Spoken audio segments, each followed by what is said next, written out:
Very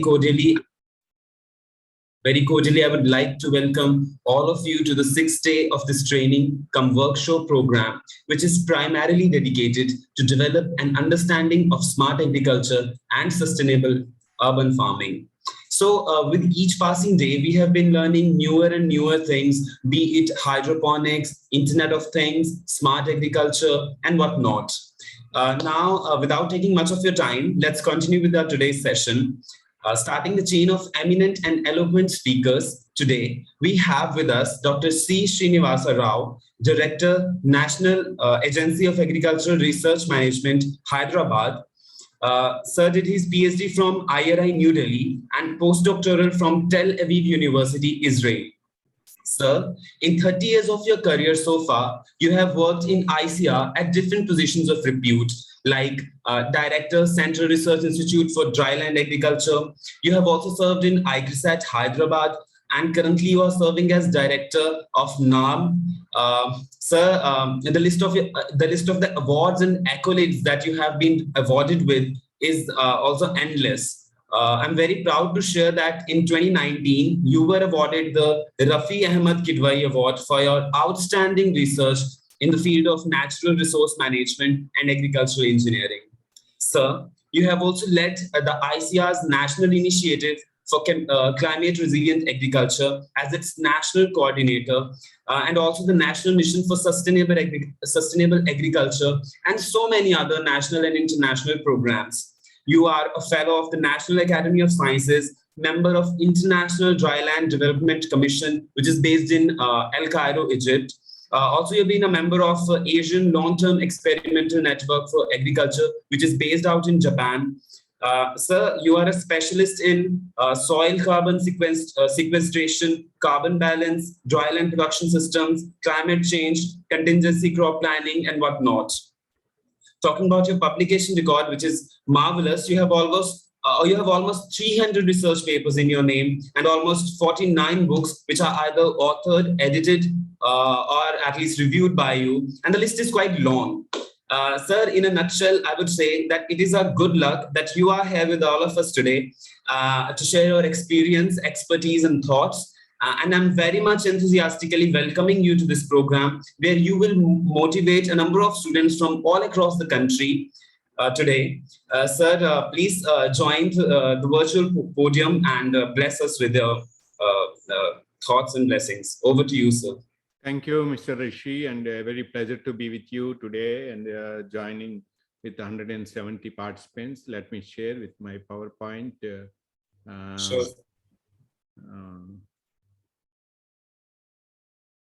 Hope it is seen. Yes, sir, definitely. It is visible. Yeah. Yes.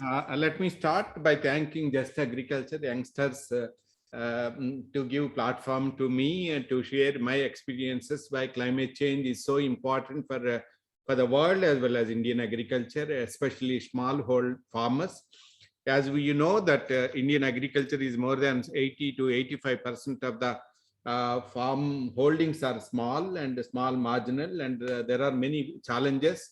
And despite of all that, we are achieving good progress in agriculture, but for continue still we have 20 crores of Indian populations are hungry, and 22% of the farmers are not happy, below poverty line.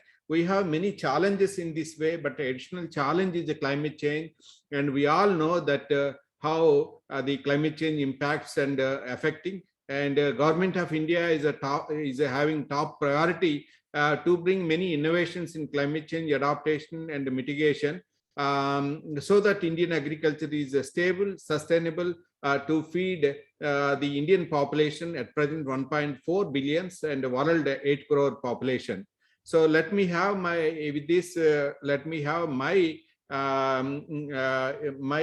opinions on climate change mitigation. There are two words in climate change. Honorable Prime Minister has committed the government of India reduce greenhouse gas emissions by certain percentage. Of course, among all the countries, India commitments were highest. So that's why, in fact, the government of India is looking how to reduce various greenhouse gas emissions like carbon dioxide, methane, nitrous oxide, and many other gases which are coming from transport system, energy sector. A lot of green energy is being now is a focus. However, I am restricting to these mitigation aspects only to agriculture sector. So there are two words in climate change: adaptation and mitigation. Adaptation means it is a, for example, if any, you know that many must be having from Punjab, Haryana, Western UP this year, the heat wave, lot of heat, temperatures are increasing, and we are expecting this year the heat wave would be causing to reduce wheat production at least to 10 million tons of wheat production reduced. You know, dear friends, last year we were exporting wheat to the extent of 7 to 8 million tons. If climate change effect this year is that already which the amount which are exporting, that this may be reduced because of heat wave in Punjab, Haryana, Western UP. So that is one example I am telling, that future for improving the productivity, for sustaining, for agri exports and food nutrition sustainable development goals, climate change adaptation is very, very important. Then there are two words in adaptation. Adaptation is that for heat wave, for example, heat wave is prevalent in some region, including Telangana and Andhra Pradesh in southern region. How to manage heat wave? Can we go for additional irrigation? Can we do something that is a day-to-day arrangements as a season to season? Mitigation is a long term. How to reduce methane emissions from paddy fields and livestock? How to reduce crop residue burning? How to reduce fertilizer usage technology so that nitrous oxide emissions are reduced? These are the mitigation. So now we have clarity what is adaptation is a short-term solution, mitigation is a long-term solution. So people may be thinking that climate change, what are the indicators? Once upon a time, even my childhood days, every week there is a rainfall. Now in the entire season of Kharif, southwest monsoon, hardly 5 to 6 rains. So there are many mid-season droughts that are happening. And during that time, protecting the crop, especially 60% area in rain-dependent agriculture, is a very, very challenge. And temperature is increasing, carbon dioxide emissions, extreme events are increasing. Sea level, we have in India 7,500 kilometers of coastline. Andhra Pradesh itself is 942 kilometers. We have Andaman Nicobar, we have Lakshadweep. So it is very, very important, not only India, it is in South Asian countries like Bangladesh, Sri Lanka, Maldives, many island countries in the world. Sea level rise due to climate change is important challenge. Then glaciers, you know that you can ask your fathers, grandfathers, and who have seen that glaciers, maybe 100 years, 150 years back, how the situation now they are melting. So these are some of the indicators climate change is happening. Then, which is this slide recently IPCC report 2021, it is really cautioning the sea level rise is fastest. Now carbon dioxide concentration is the highest, so temperature increase is the highest. These are some of the cautioning threats where the not only agriculture, even human being, health issues, tourism, even healthy food, nutrition, healthcare, animal healthcare. So the temperatures and climate change issues are very, very important. We need to have a serious innovation program, and Government of India, state governments together need to work together to adapt and mitigate.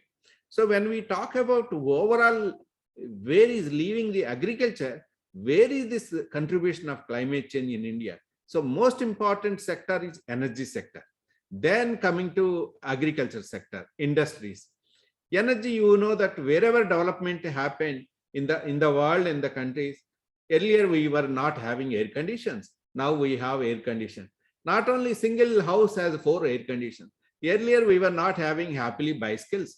Now we have so many vehicles, 4-wheelers, and independently even we are not sharing the vehicles. Independently many vehicles. So because of energy sector is important, which is really contributing to climate change, but at the same time, agriculture, land use changes, agriculture, waste management, paddy soils, and including livestock is very, very important, which can really offer the solutions for climate change mitigation.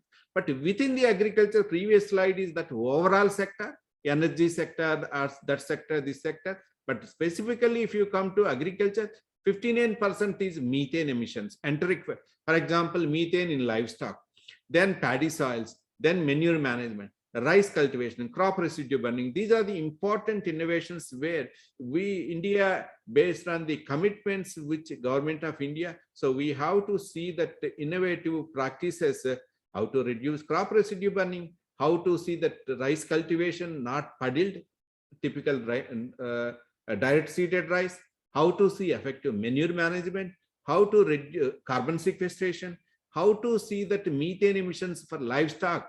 There are three important contributions to reduce. One is feed management, shelter management, and other important health issues. We can really reduce methane emissions from animal sectors. But how to do these technologies to be implemented at a ground level, especially when India is a smallholders, economy and social, as I said, that 22.5% of the farmers are poor farmers, and 20 crores of Indians are not having second meal. So background of these things to implement innovation is an important challenge. So therefore, in the context of agriculture, any other sector can wait, but agriculture cannot wait. Even during COVID time, you know, all the sectors, there were no flights, no transport systems, no cinema halls, that thing. But food is very, very important. Food, everybody wanted different healthy foods. Everybody wanted ginger to consume. Everybody wanted lemon to increase vitamin C. And everybody wanted turmeric mill. So agriculture has given the importance even during COVID period, earlier also. So at present, you know, population is increasing the world. So we have to produce, we have to feed them all. So as far as India is concerned, at present we have 1.4 billion Indians. We have several challenges like marginal lands, degraded lands, 50% rain-fed systems, market and prices. You know that the farm loss, how things are there, and we are hungry people, food losses, nutritional security. Above that, climate change is happening. So let me have, these are some of the interventions. Despite of all the challenges, India is this year, we have food production 3.3 million tons, 37 million tons of oilseed, 397 million tons of sugarcane, and 326 million tons of horticulture production. But still we need more food. Why we need more food? Food security, nutrition, agri-exports, and but all these stories successful. We are glorious history. But at what cost things are happening?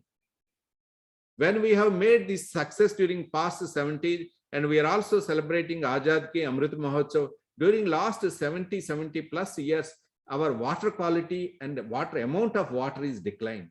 Quality of water is declined. In fact, some of the regions in Punjab, you can see that mostly it is a saline water. Some of the districts are named as a cancer districts. So this is the important. Soil quality severely deteriorated. Earlier, each kilo of fertilizers 50 years back, each kilo of fertilizers was giving around 18 kgs of grain. Now, each kilo of fertilizer is giving hardly 3 kgs of grain. So we are dumping more and more fertilizers to get more and more food. Climate, biodiversity is declining, forest area is declining. So at the cost of water, soil, climate, biodiversity, forest, the glorious history which I was telling the success story of these things. So in this context, what are the innovations are required to manage water resources, to manage soil resources, how to manage climate change, how to biodiversity, how forest. But all these 5 factors are interrelated to the climate change, and one goes to that goes. Then again, one way I will tell that positive points of India. We are first in milk production, largest producer of oil seeds, largest exporter of cashew, and second in fruits and vegetable production, second in wheat and rice. In fact, 1/4 of the rice of the world is produced in India, third in cotton, fourth in fisheries, fifth in eggs, seventh in meat production. So we have many indicators, but at the same time, we have to caution about these important threatening points. One of the important is where climate change, which district, which state is vulnerable to the climate change.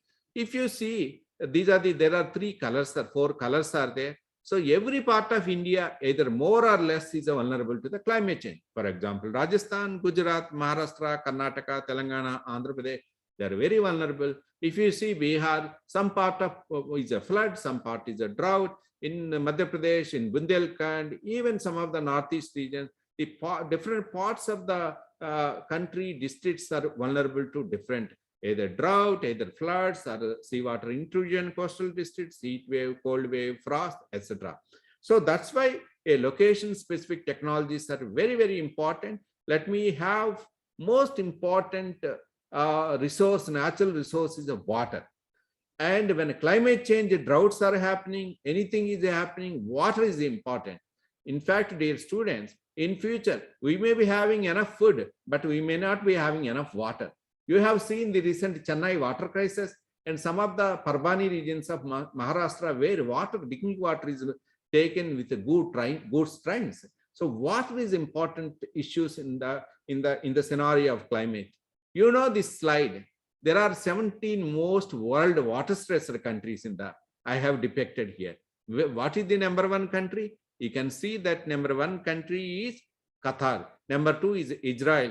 And taking the other countries, number 4 is, where is India? Number 13. So India is one of the most water stressed countries. You can see which is the extremely high water stress. You can see India map, most of the regions are water stressed. So that's why without water, in fact, water conservation, water management is a very, very important challenge for this.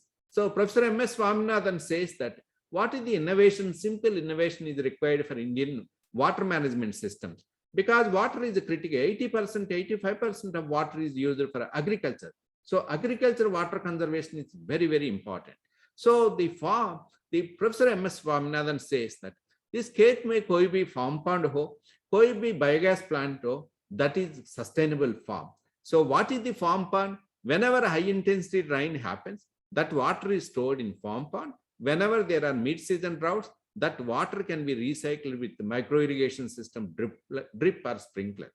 So that is very, very important how to this is. We are implementing these innovations through Prime Minister Krishi Sinchai Yojana, National Water Mission, and several other programs. I wanted to bring your attention here that you can see in 1995 how Punjab water resources were seen. You can see that right side photograph in 95. Lot of areas were blue. In 2017, it means that after 30 years, most of the blue areas were converted into red areas. In 2037 projected, so most of the Punjab state is red. So that is the water stress, this thing. So I am saying that today we are very happy. Past was glorious in Punjab, contributed to the green revolution, food security, but future agriculture is very, very threatening in Punjab. If you don't have proper innovations in like farm pond technology, maybe puddling systems to be reduced and also drip systems to be increased. Otherwise, you can see that groundwater depletion of the Punjab and it will be very, very difficult. Then one of the innovation basic principle in water management is खेत में पानी खेत में और गांव का पानी गांव में. So how to store this more water in the village or soil is a very, very important message. In situ rainwater harvesting, as we can see that how to improve the profile, land treatments that contributes to saturate more water into the soil profile, structures. Structures mean check dams, many dams are there, check dams, field structures to retain, store, recharge the groundwater, reuse and efficient. That is the philosophy of integrated water management systems. So that's why a lot of innovations have come, friends, dear. Wherever water is scarce in India, Rajasthan, Maharashtra, Karnataka, Telangana, Andhra Pradesh, and other districts, these are the states where we are witnessing micro irrigation system. The technology is coming forward to utilize water efficiently, but we have to go a long way further. You can see how micro irrigation system banana is very efficiently being used. So banana requires a lot of water, but water has limited water resources. You can see what are the advantages of micro system. It can conserve the water, efficient water utilization, many, many advantages of.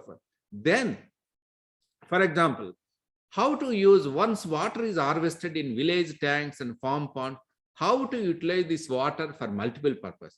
It is also used for irrigation purpose. It is also used for fish growing. It is also used for duck growing. It is also growing for some other. How to utilize for same in multiple purpose of stored water. For example, in NAHEP campus, entire roof water was harvested in the farm pond, and farm pond fish is being grown, and also this is also contributing to the groundwater, and we are also growing for life-saving irrigations. So these are some of the messages how efficient each drop of water is very, very important for sustainable innovations in India. Then you can see that the priority of water. For example, as I said, that 40% or 55% of Indian agriculture is rain-fed. And wherever rain-fed, you can see that several states of rain-fed dryland animal population is very, very high, especially during April, May, June. Drinking water to the animal is a serious problem. And you can see that when you have limited water in dryland regions, first priority is animal drinking water. Second priority is horticulture crops. Third priority is feed crops, annual crops. Why so? The loss of annual crop is a loss for 1 year. Loss of horticulture is a loss for 5 years. Loss of animals are loss for 10 years. So that is the way water prioritization innovations are required. Second, innovations are required in soil and land water. I take it as a soil as a national property. We have to nurture, sustain, and keep for future generations. If quality is inferior, then productive systems are not sustainable. You can see that why, first of all, when soil is healthy, you can see that when soil is there, a crop is healthy, fodder is healthy, and you get healthy food, then healthy humankind, and wherever health is more, that is a healthy nation. And our medical expenditure also can come down. So that is the way, what is the link of soils to the healthy nation is a very, very important factor by various means. That is one of the important mission government of India has taken, that national mission of soil health. Then they have taken how that soil health card. Of course, there are some criticisms of soil health card, but taking this soil health participatory mode, community involvement, so fertilizer consumption is reduced, efficient fertilizer use is there, more productivity is there, climate change mitigation is possible, and many, many health issues are also can be taken up. Another important when we take about soil, Indian soils are very poor in soil organic carbon. Dear friends, Indian soils, the carbon is just like soil organic carbon is just like heart for human being. You know what is the organic carbon content of Indian soil? For example, if I take American soil, European soil, Japanese soil, Canadian soil, the carbon content in Canadian soil, or if you take Germany, France, these countries to 6% to 7% to 8%.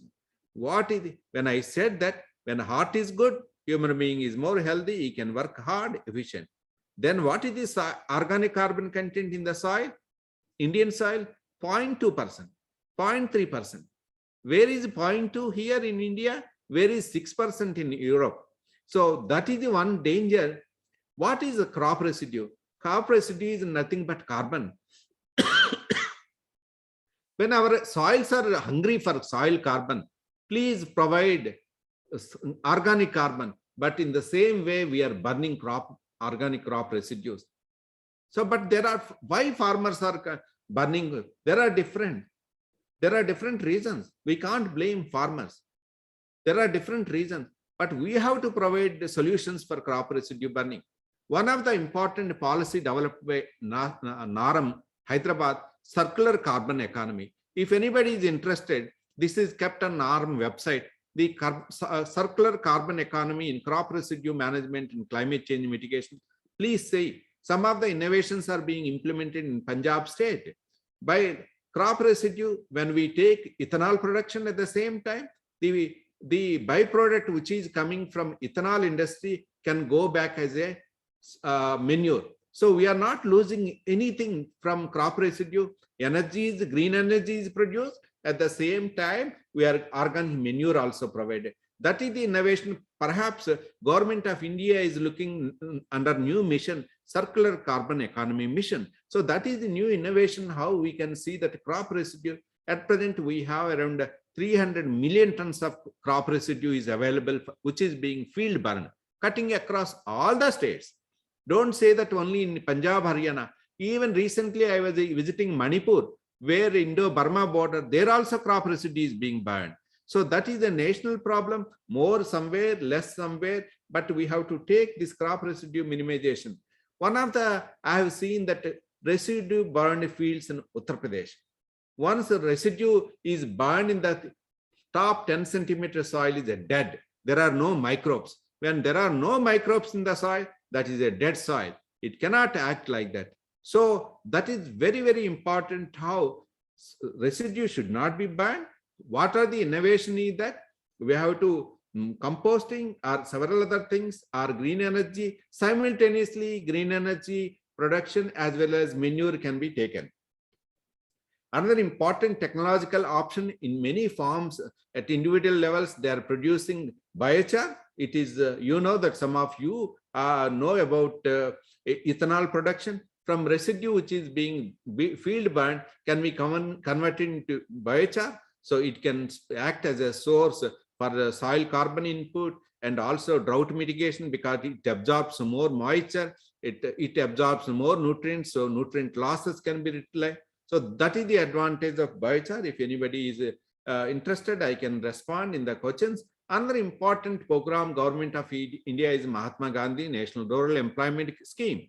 What is actually MG Narega is simply the soil which is taken away under intensive rains, maybe floods and cyclones, and deposited in the water tank, they are bringing back to the soil. That is simply tank silt. What is the advantage? Because it has more nutrients, more carbon, more fine texture, lot of biodiversity, lot of microbes, water retention is more fertility. So you can see that the 20 tractors of tank silt, the top left side photograph, the light textured red soil, wherever tank silt was applied, the dark color indicates more fertile. You can see in the figures in the Mahbubnagar district here, wherever tank silt was not applied, it is how castor crop is performing, oilseed crop, and bottom the castor crop, how with the tank silt. So very, very important, simple technology, the how it can contribute to the farm productivity and climate change. So under MG Narega, lot of subsidies, lot of provisions are given, how desilting of tank, that same tank silt can be recycled and to the taken back to the farm. Third important innovation is a fertilizer. As I know that fertilizer is an important source for nitrous oxide emission, and nitrous oxide is 300 times more dangerous than carbon dioxide in climate change mitigation. It means that if carbon dioxide heats the planet one time, nitrous oxide heats the planet 300 times. So that's why, dear friends, if each farmer, how many farmers in India? We have 6 lakh villages in India, 14 crore farmers are in India. Each farmer is able to reduce 5 kilos of nitrogen or 4 kilos of nitrogen, 3 kilos of nitrogen, 1 kilo of nitrogen. It really contributes to global climate change mitigation in global warming. So many technologies, innovations are coming, neem coated urea, and important in large scale it is being taken, and some other technologies which are coming in subsequent slides. One of the important challenge in agriculture is that fertilizer consumption is increasing. You know, one of the danger in states of Telangana fertilizer consumption in current year is 315 kilos per hectare. It is the highest in India. And most of the Telangana soils are light textured soils. And excess fertilizers, it goes to the groundwater. You know that blue baby diseases, many diseases are coming. Not only climate change effects, human health also. So average India is around 155. These are the states where high fertilizer consumption and these are the low. So that is a rationalization of fertilizers to be used. I think future technology innovations are nano fertilizers. The nano means, all of you know that nano means it is a small particle. And this is licensed to IFCO company. So now with this technology, we need not to put more fertilizers. a small particle which has lot of surface area, lot of cation exchange capacity. So small amounts of fertilizers can be used in place of hundreds of kilos currently being used, so that use efficiency and losses can be minimized. You can see that one of the important point which I said that what is the impact of soil health card? At least based on soil health card farmers practice and soil health card fertilizer in cotton production system, 10 to 15% of fertilizer saving is done. And also whichever fertilizer nutrient is required, we will be applying only that based on soil test. You can see the impacts of soil test card fertilizer nutrient applications. Another important challenge is fly ash. Lot of fertile soil is taken away by this brick kilns. Anybody is traveling from Jhansi to Kanpur, there are many cities are coming. In Uttar Pradesh, entire fertile land of Jhansi to Bundelkhand, even Amilpur district and Kanpur, Dehad, all these districts, lot of fertile soils, the brick kiln industry is there. You know that currently 0.7 million hectares of agricultural land is under brick kilns that produce 350 billions of bricks annually. What is the estimated loss of carbon? Estimated carbon emissions, you know very well. So what is the innovations required? Lot of things are coming, a fly ash based building construction. It is safe, already some of the available material is there. So this is the one of the innovations where many companies, many builders are mixing some part of so that soil is saved and fertilizers are saved and agriculture productivity is saved, carbon losses and GHG emissions loss can be mitigated.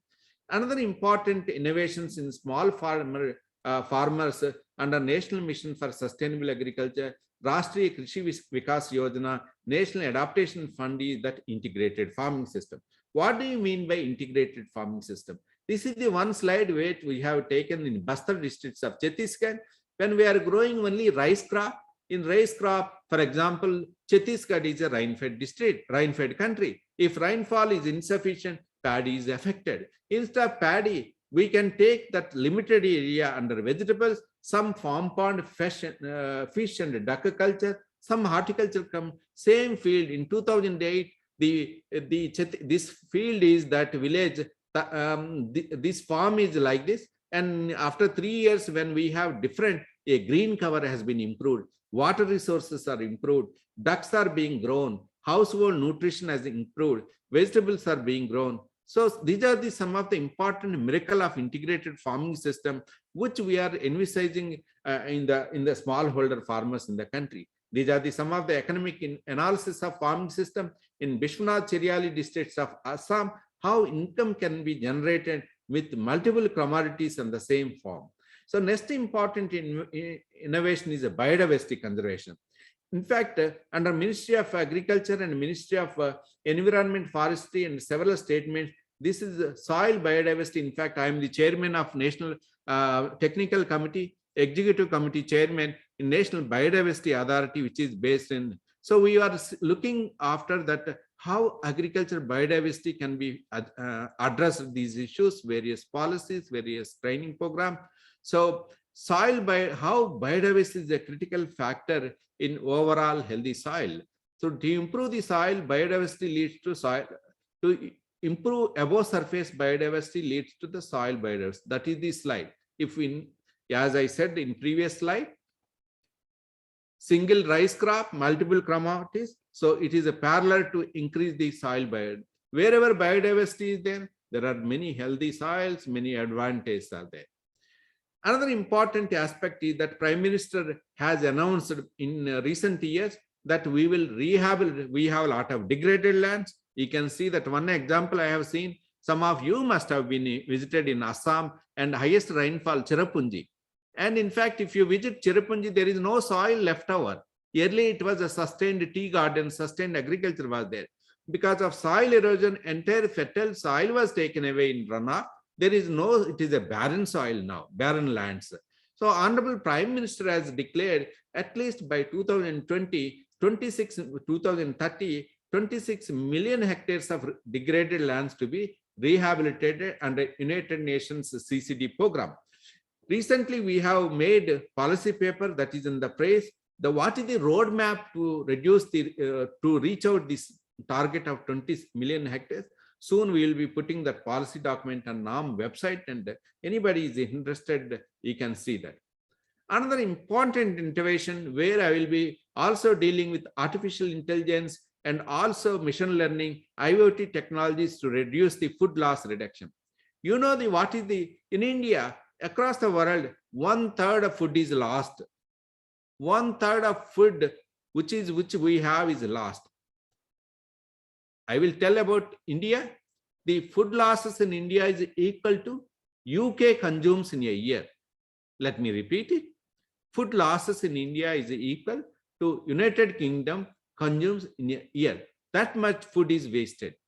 What is the value of the lost food? 1 lakh crore of the food is lost annually in India.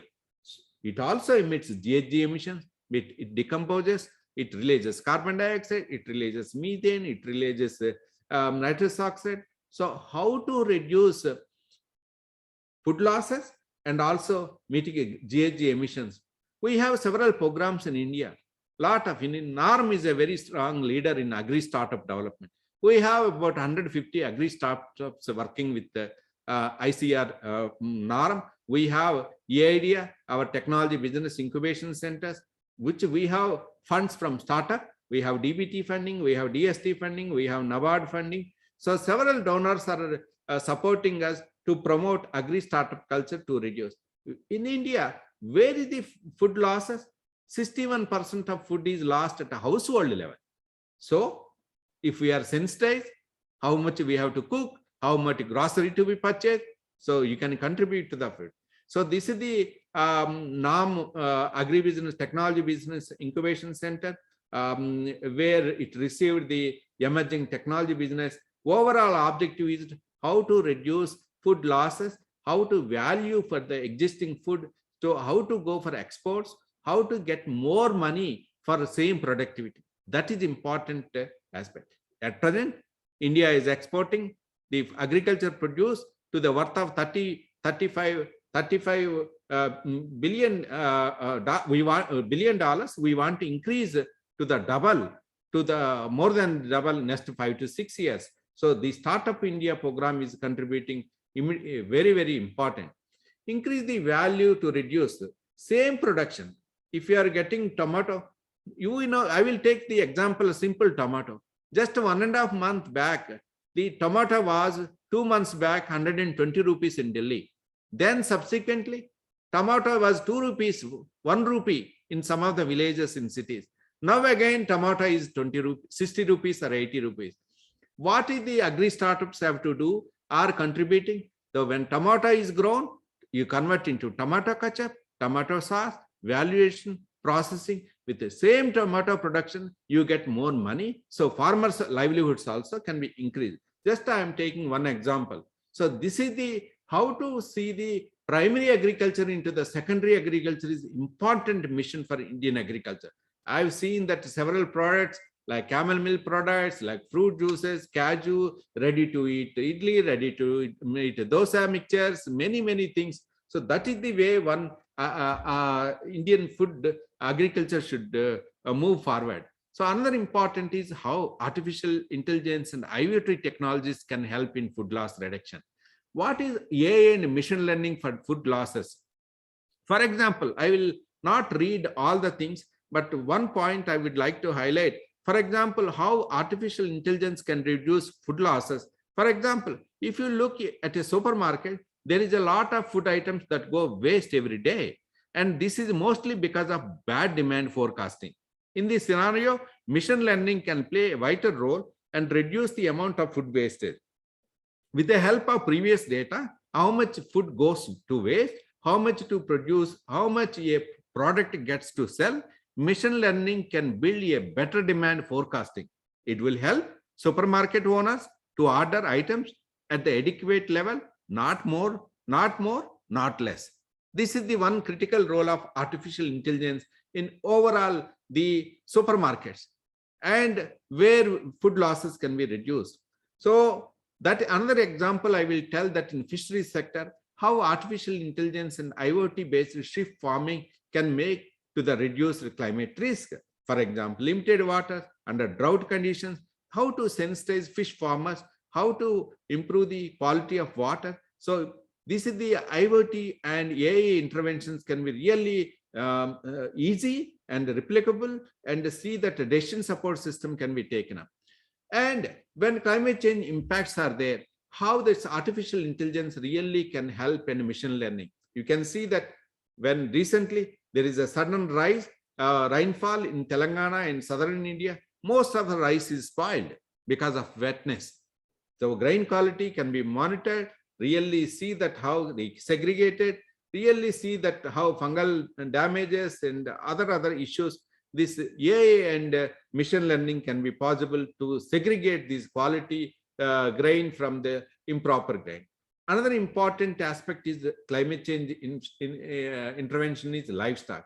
I said that for sustainable livestock, green fodder or fodder, good shelter and water. These are the very vaccination is very important. I have put one slide why fodder is very critical. The animals are climbing the tree. In fact, in summers in Rajasthan, heat areas is severe. So what are the innovations are required? A tree fodder systems, which can really can contribute to the fodder systems. Another important aspect is fishery, affordable protein. We know that, dear friends, large population of India is a protein malnutrition.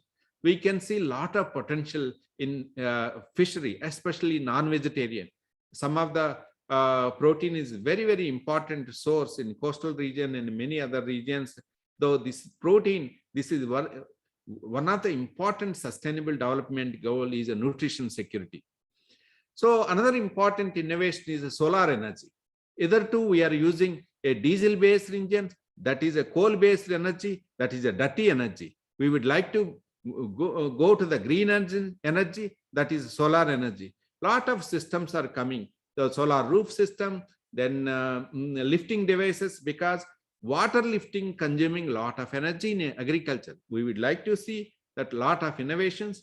And another important extreme climatic events, you can see one of the single day Hudhud cyclone in Visakhapatnam in Andhra Pradesh taken away the worth of 90,000 crores. What are the innovations we have to? A timely, accurate advisory, accurate response, real-time responses, lot of innovations, really contributed no human loss, very reduced animal loss. But still then, the total loss is 90,000 crores. How to see that? What are the... So the coastal systems are very vulnerable, where technological innovations, one of the important is that the quality agromet advisories. Another important innovation is biotechnology based a uniform plant material. Once upon a time, agroforestry, we would like to see a teak plantation, suburban plantation, for that matter, any matter. So uniform plantation is very important, so that we harvest them at a time. So quality material is very important, which is tolerant for others also, timely actions also. So this is very important, the aspect of biotechnology and tissue culture plantation. Agroforestry for climate change. We all know that the agroforestry is a critical factor for improving the green cover. It also reduces the temperatures and contributes to livelihood, and also fixes carbon dioxide. It is a very important option for climate change mitigation. You can see we have national agroforestry policy, sub-policy, so a lot of opportunities. Having discussed the innovations here, we are all technocrats, we are students here. I am the NAHEP director, many participants are there. But policy is very important, dear friends and students. If I know some technology, I can adopt a few villages and a few farmers for in 20 years, 10 years, that is not enough. We have 14 crore to 15 crore farmers, 6 lakh villages. Every technology innovation is there, how to take up to the each farm. That policy is important, program is important, program implementation in large scale is important. So that's why whenever innovations are there, whether climate innovation, or artificial intelligence, or machine learning, or computer learning, these discussions should reach to the policymakers. So some of the policy discussions at NARM, I can show earlier Krida. This is the 24 parliamentary members who visited NARM, and we were telling about climate change impacts. The second top one is right side top. We were when during climate change, how distress management of the farmers can be reduced to the Honorable Vice President, Sri Venkaiah Naidu ji. So when climate is prepared, less water, so we are sensitizing district officials in Pune for Maharashtra-based agriculture. Similarly, the another parliamentary committee at Krida, how we are sensitizing climate preparedness. So these are the people who have to take implementation policy so that money and budget is allocated to this sector. So we have to, another important as I was telling, that Honorable Prime Minister has agreed and signed at Paris in 2015 that we will reduce greenhouse gas emissions to this sector, either water management or soil management or fertilizer management or energy management or improving agroforestry or livestock, fishery. All these sectors are to be contributed, but government of India committed that we will reduce the GHG emissions increase ratio. So these are the some of the things. These are the some of the pictures I have kept at Paris Agreement, where in Germany climate change negotiations, how we deal. India is a very, very proactive for reducing the mitigation aspects. At the same time, our agenda is to protect our farmers, that too small farmers. So these two slides I will skip. Recently, again in Glasgow, in United Kingdom, where Prime Minister has visited, and global climate change negotiations. These are some of the conclusions. Then ultimately, for climate change adaptation and mitigation, community is very, very important. With a few farmers, it is very, very difficult. Community farm participation is very, very important to implement these actions in the large scale.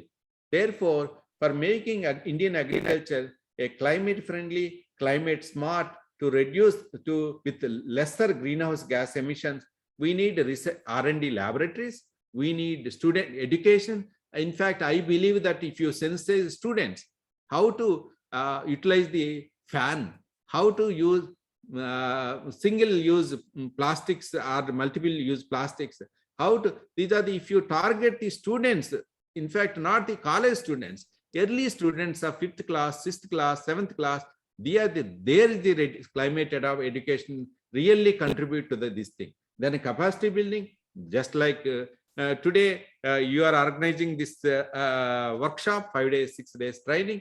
So capacity building, skilling, community sensitization, policy and implementation. I have said many programs like MG Narega, adaptation, RKVY, many I have told. Unless program is not there, it will be really impacting limited scale. We have again, we have made climate change mitigation policy recommendations. If anybody is interested, it is available on NARM website. We have done Ministry of Agriculture, Farmers Welfare, Ministry of Environment, Forestry and Climate Change, and NARM together. So if anybody is interested, you can see. So ultimately, what is the way forward for the climate change mitigation is that, of course, science, technology, programs, policies to work together hand in hand. Technology packaging is very, very important. More per unit, more production per unit land, more production per unit water, more production per unit soil, more into fertilizer. That is a key mantra for climate change mitigation. Water and energy is a key factors for resilient agriculture. And you have to diversify resilience through diversify, enhance the income through integrated farming system, process and prosper, that is agri-entrepreneurship. So that you have same production, we need not to increase more production, but efficient production and valuation and processing really bring more money to the existing agriculture production. So I keep some of you, I don't know who are the participants, all Mr. Rishi, and yes, all who are the participants? They are all from agriculture background only. Okay. So once you join ARS, you know that ARS exam by ICAR. So you, yes, once you are selected ARS scientist, you land up at NARM first. So this is the 110th foundation course, where 135 newly scientists, 110th batch of foundation course. Honorable Governor of Telangana was inaugurating last year. So now 111th also over. We are looking 240 scientists are expected this year, new ARS scientists. So we also train university agriculture faculty called as a FOCFA. And there are many trainings, of course, 175 trainings, including ICAR directors, head of the divisions. So these are the, whenever you visit physically, this is the green campus. So some of the pictures I would like to say, though it is a virtually. So whoever joins in NARM as a ARS scientist or any participants, yoga is a must. We have 2 yoga teachers, whether you like it or not. So either yoga or evening sports, we have a big sports complex, that is must. So these are the some of the accommodation where you would staying in the campus. This is the where I was telling that entire roof water was harvested in the island was created, fish is being grown. What we were telling, multiple uses of water, the farm, same thing we were demonstrated in NARM, because so many, around 4,000 BSc agriculture students come every year, 4,000 BSc in tours. So they will be exposed to the best practices and also training participants. So this is the NARM campus. Thank you very much. Thank you, sir. The campus looks very beautiful. Sir, very quickly, we will take questions from the audience. There are some questions I would like you to answer, a few of them. Sure. Very quickly. Yes, sir. So as we saw that the first question coming is, as we saw that the sea water level is increasing, and you show the water stressed countries. So we observe that the majority of the countries belong to South Asia and Middle East. Like you show that Qatar, these countries like Qatar and near countries, and India is one of them. So what do you think is the reason behind this? Because we see that the capitalist economies like USA, France, and European countries, they are also ranking among top economies in fuel consumption, coal consumption, and energy consumption. So why is the impact only majorly seen in the Middle East and Southeast Asia? Rishi, Why is that? There are 2 reasons. Actually, Bhagwan bhi hamara taraf se itna acha dekha nahi. If you traveling, if you take flight from Delhi to Chicago, so when we are approaching Chicago city, there are, I think, millions, there are hundreds of kilometers freshwater water bodies are there in America. But here we don't have even any freshwater bodies. And moreover, our temperatures go to 45 degrees, 47 degrees, and water sources are limited. And that is one thing. Second thing is that our population per unit land, the customers are more here. So we depend for water more, agriculture purpose, energy purpose, drinking water, animal purpose. So whatever resources which are there, we are depleting more rapidly. Their American population, Australian population, they're very thinly populated. We are very thickly populated. Not only India, you can see the Bangladesh or Middle East or the other countries. So there's a natural resource-based system itself is not God grace. Second one is that our climatic conditions are very, very harsh. Even if you collect farm pond water, temperatures are 47 to 50 in Rajasthan, many, it evaporates. Third factor is we are utilizing whatever rain is coming.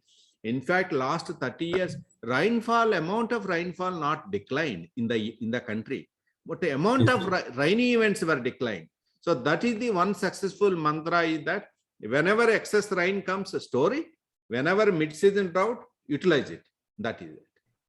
Sir, my question is based on the last line that you said, storing of water and utilizing it. So the parts of India which are water scarce, we see the water is scarce resource, for example, Rajasthan, Gujarat, we see that those people are conserving rainwater. But if you go to places like Himachal Pradesh, where water is in abundance, people don't really care. They don't think that water is actually scarce because they don't feel it. So is there any policy in place which is trying to conserve resources in the places where they are abundant?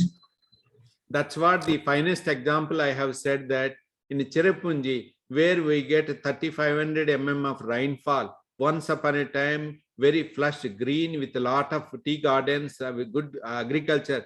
If we don't conserve, what happened now? There is no agriculture now. Same is the situation if water is not conserved, water utilization is not at proper manner. If not today in Rajasthan, tomorrow is Maharashtra, day after tomorrow is Andhra Pradesh, but certainly after a few months, it is Himalayan or Bundelkhand. You know, in UP also.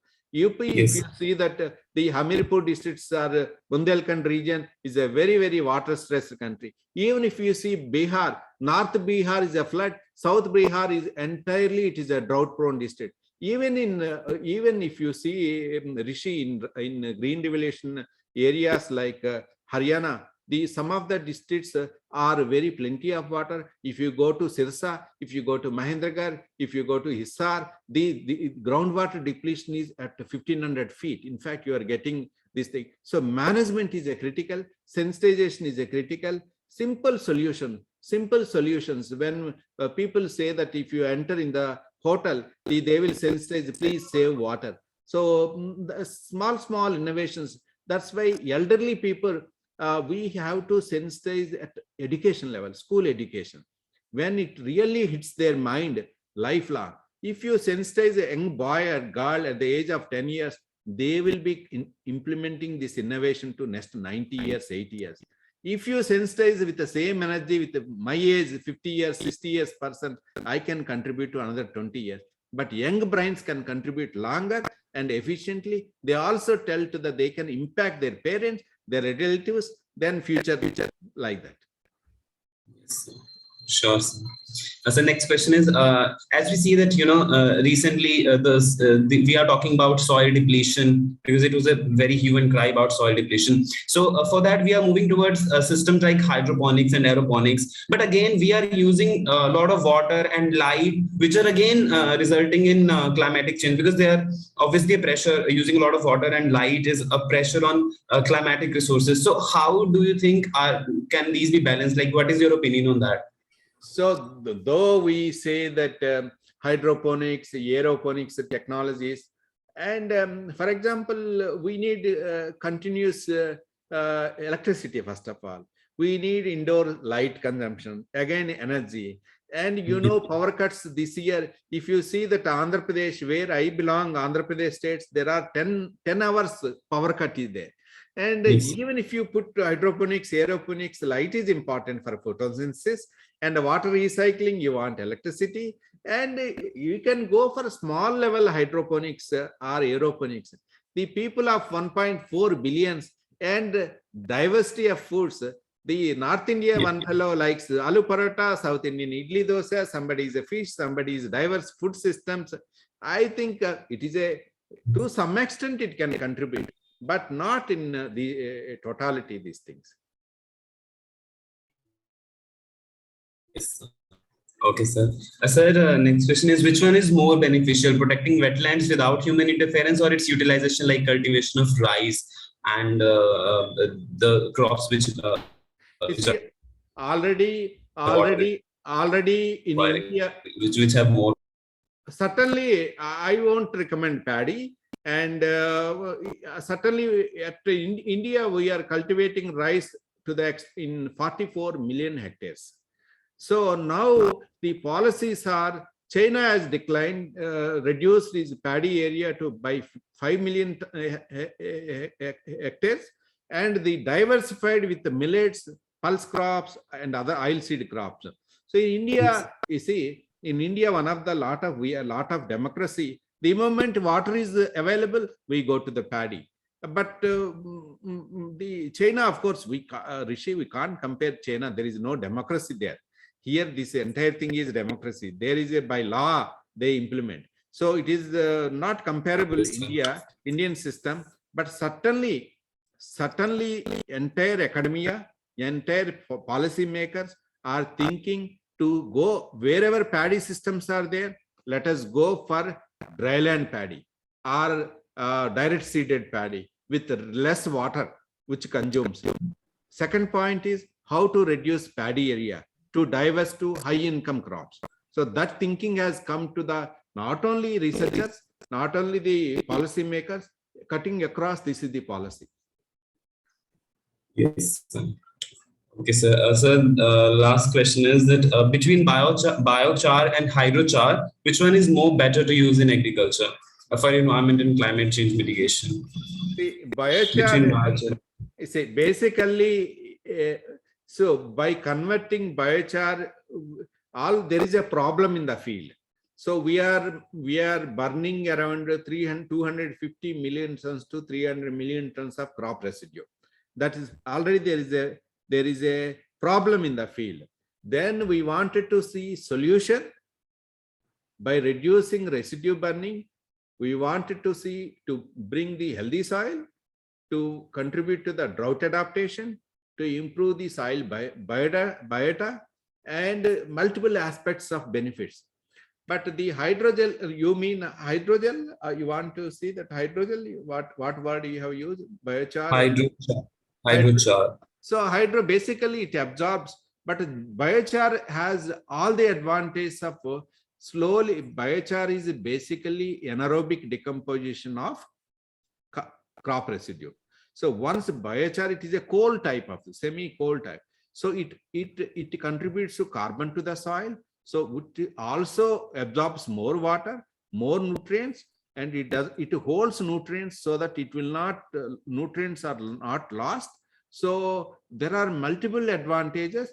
At the same time, whatever field burned residue we have already converted into there are n number of advantages with biochar.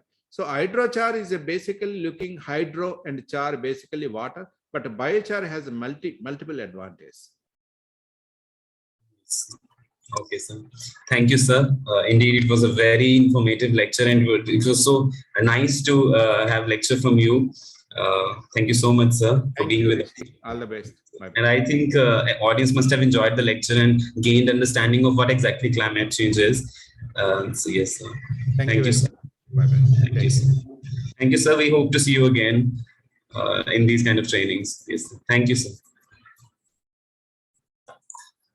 Thank you so much, everyone. Now I will pass on this session to the next host. Thank you so much for being so patient, and apologies for any kind of inconveniences that might have occurred during the session. Thank you. Over to the next host.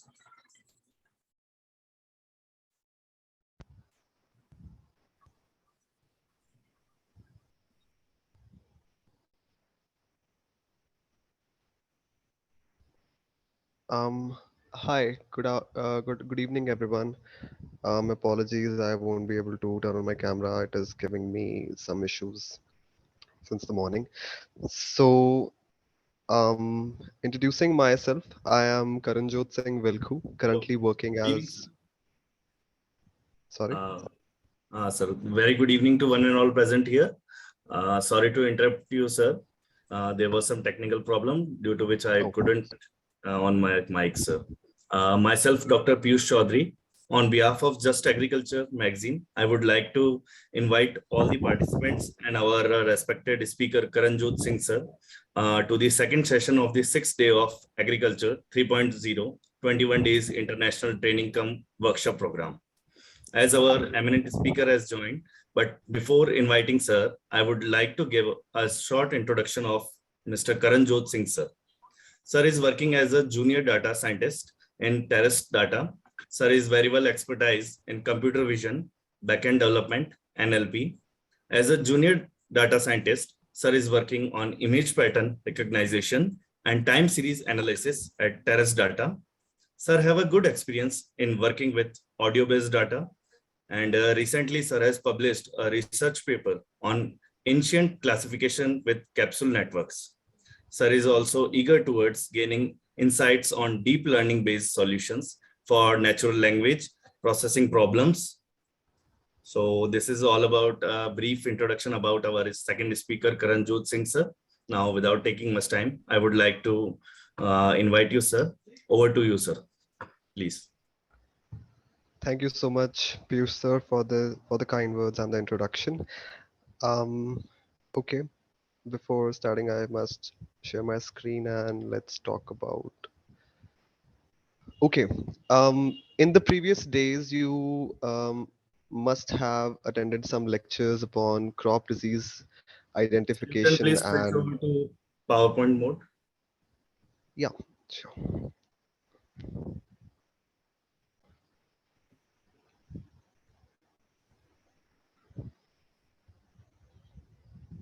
Fine. Right.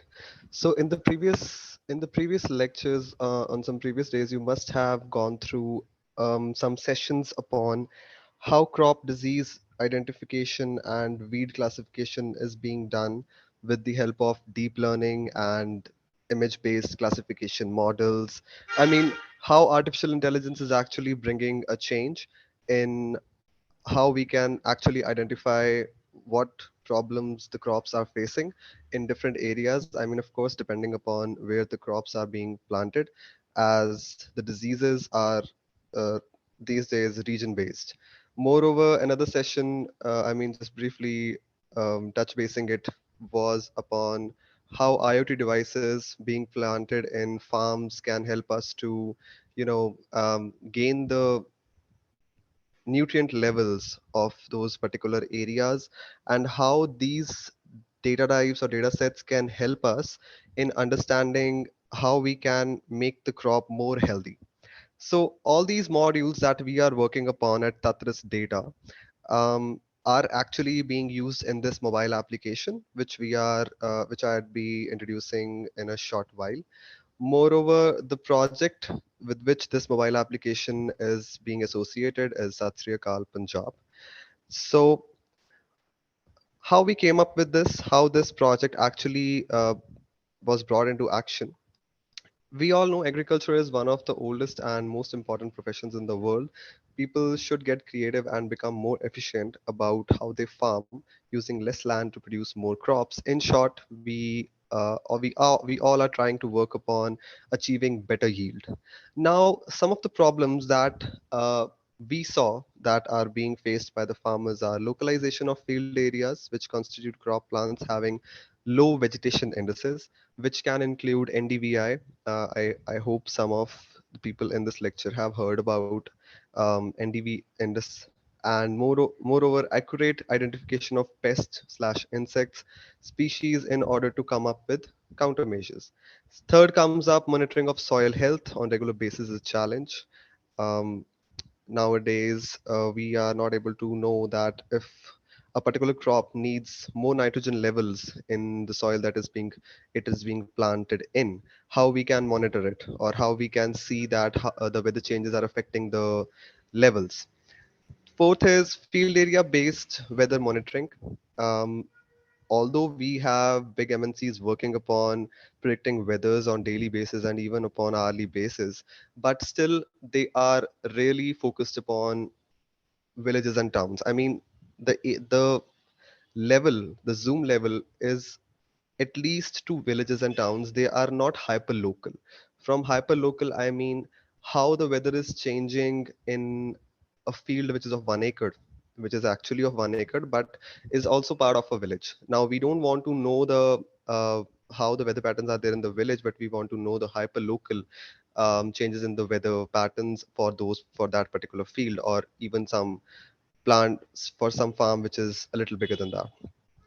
The last is no such platform available for farmers to share agriculture based problem within the community as well as with experts. So again, this was an initiative in order to um, bring the community upon a social platform where they can actually talk about problems and connect over distances.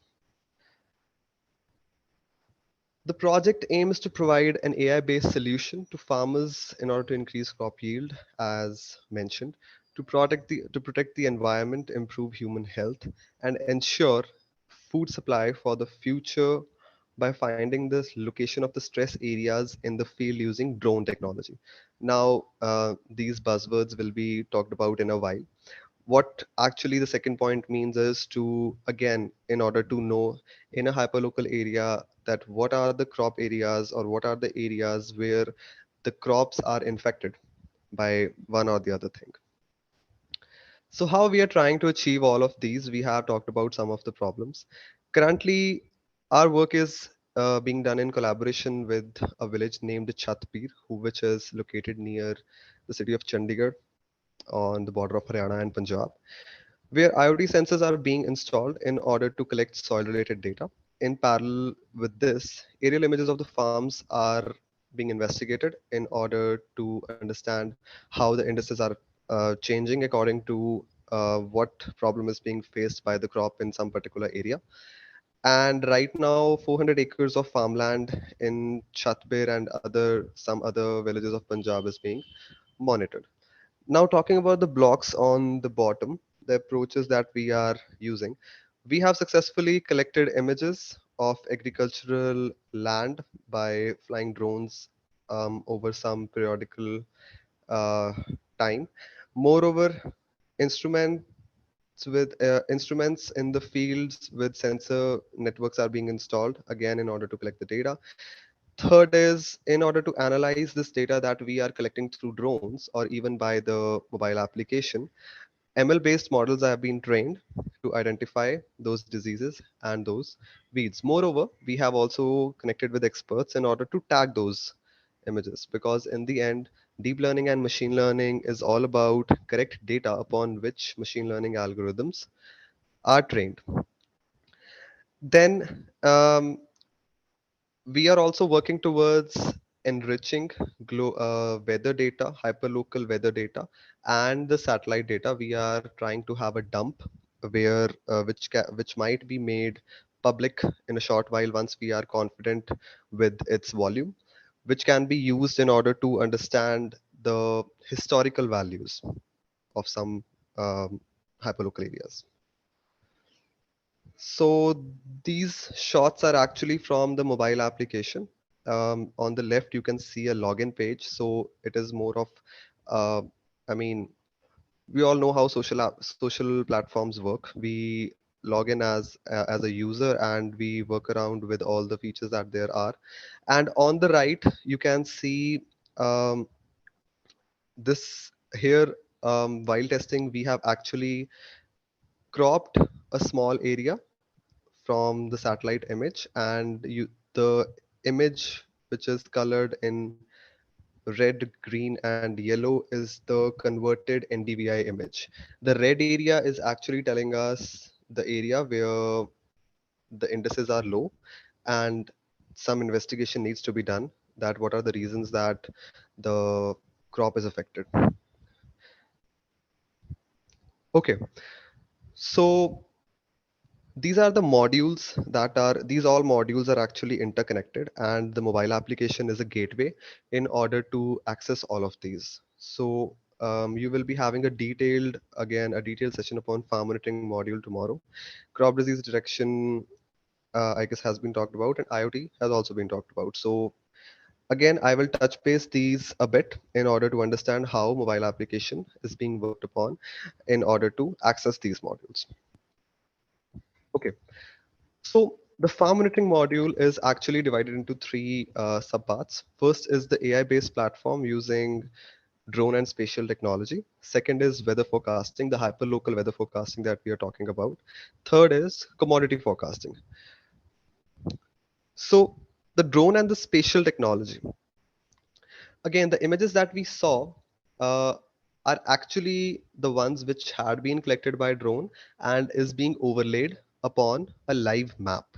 So once this drone image has been captured, some Python based models are running in the background of the mobile application, which convert them into NDVI images, which help us to learn that what are the areas where the crop needs um, some work in order to increase its health. So the aim here again is to provide an AI-based solution to the farmers. These are more of the repetition, but the one I would like to focus upon is the last one, to find the exact location of the stress area in the farm. Stress area is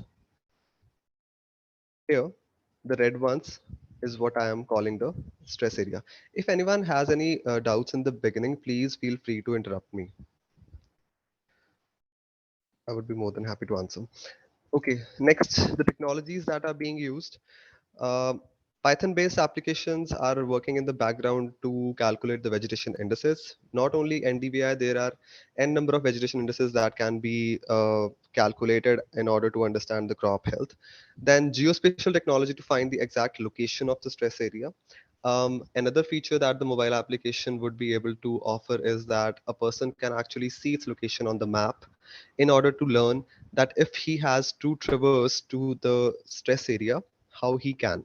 So the shortest path will also be suggested by the mobile application in order to make it easy for the farmer to uh, walk over or travel to the stress area. Then deep learning models upon these drone and satellite images help us to classify the objects that are there in the drone image in order to understand that what are the areas that we are emphasizing upon. So this is actually the thing that I was talking about, the one where the farmer is allowed to actually walk over to the area that is being monitored under stress. So here on the right is a snapshot of the live location, maybe of a user, and who is trying to travel to a stress area. Although in this image everything is green and yellow, so stress areas are actually more of in red color. Talking about the weather forecasting, detailed and accurate historical real-time and forecast weather information can help farmers understand better track the growth of the stages of the crop. Weather forecast can be used to ensure that fertilizer is applied in the right conditions when it's dry enough so that it doesn't wash away, but moist enough so that it gets worked into the soil. And third is accurate field level weather information can help farmers assess the workability of their fields and become more efficient in their day-to-day operations. Again, if this is actually a debatable topic, and one might think that we already have so many platforms and MNCs working upon, forecasting weather on village and town basis. But we have seen that if we talk about hyperlocal areas, more accurate, the more zoom in, I mean, on a more ground level or granular level we go, the more understandable the pattern will be.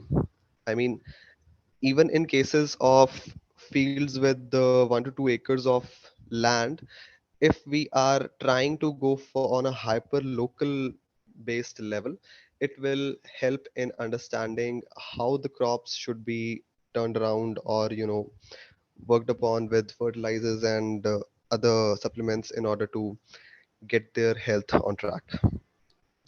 Now, the technology that is being used for weather forecasting, we have actually scraped the data from open source platforms. There are weather stations in Punjab which have been accessed in order to collect the data. Moreover, time series models have been trained with deep learning and machine learning. Now, time series, just a brief intro about time series model is that depending upon what the values have been in the recent past, for example, if for a particular area I have you know the weather for around last 10 years, let's say for the month of July, 23rd of July, I have the weather information of last 10 years. Depending upon those values, I can actually predict what will be the weather on 23rd of July the next year. So this is what time series models are capable of doing. The various parameters that we are working upon is temperature, wind speed, precipitation level, and humidity. This is another point that is, I would say, a step up from what is being offered by the big techs.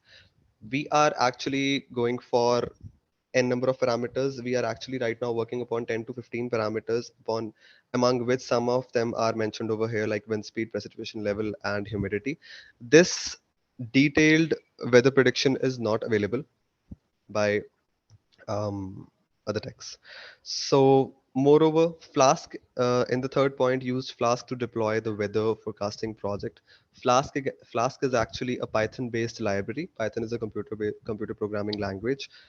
Flask is a library which is being used in order to stitch together all these modules that I am talking about. We are talking about the second module, that is weather forecasting. Before that, we were talking about the drone-based and geospatial-based forecasting module. So in backend, the Python-based application is actually being used in order to stitch all of these submodules. Now, this is actually a time series graph which is showing us how the temperature had been changing over a particular period, as you can see over here, first 2019 to 31st of 12 2019. So this is a dashboard that is being worked upon by Tatras. Okay, third is commodity forecasting. What is commodity forecasting? Another important subpart of the application is that we are trying to predict how the prices of the commodities will be going around in the coming days in the same manner as we are doing with the weather, which will actually help farmers to plan better financially and get the best out of their crops.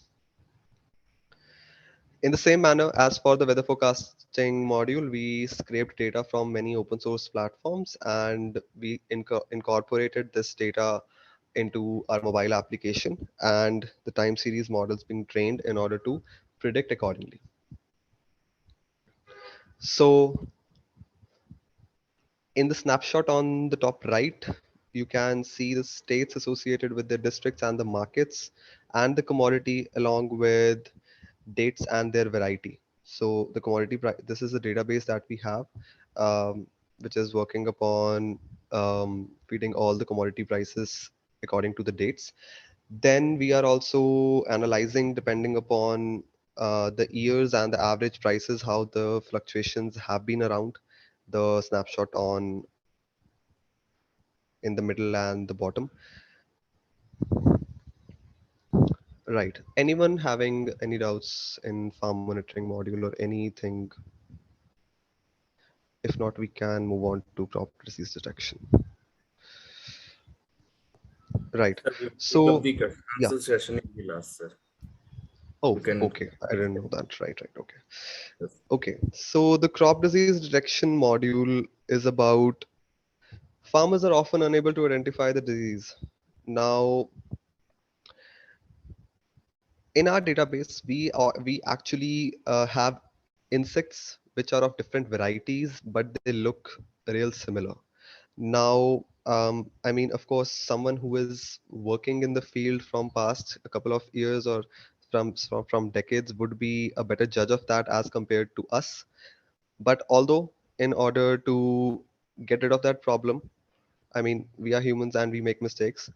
We have been training models which can classify insects not just based upon what harm they can do, but also upon what variety they are and how to get rid of them. What are the necessary pesticides or fertilizers which should be used, which actually won't, affect the crop, but just work upon getting rid of the pests and the insects. So these are some tech words like um, again some Python based libraries that are being used in order to train some neural networks. Convolutional neural network, you must have heard this word in the previous session. It is used in order to classify images. In order to classify images, like the most basic application of it can be classifying cats and dogs. It can be the ABC of convolutional neural networks. So again, we are working with almost 10 to 15 classes of insects, and we have trained our custom convolutional neural networks in order to classify among them. Moreover, there are many open source pre-trained models as well. We have successfully compared their efficiencies, the ones that we have trained and the ones that are openly available.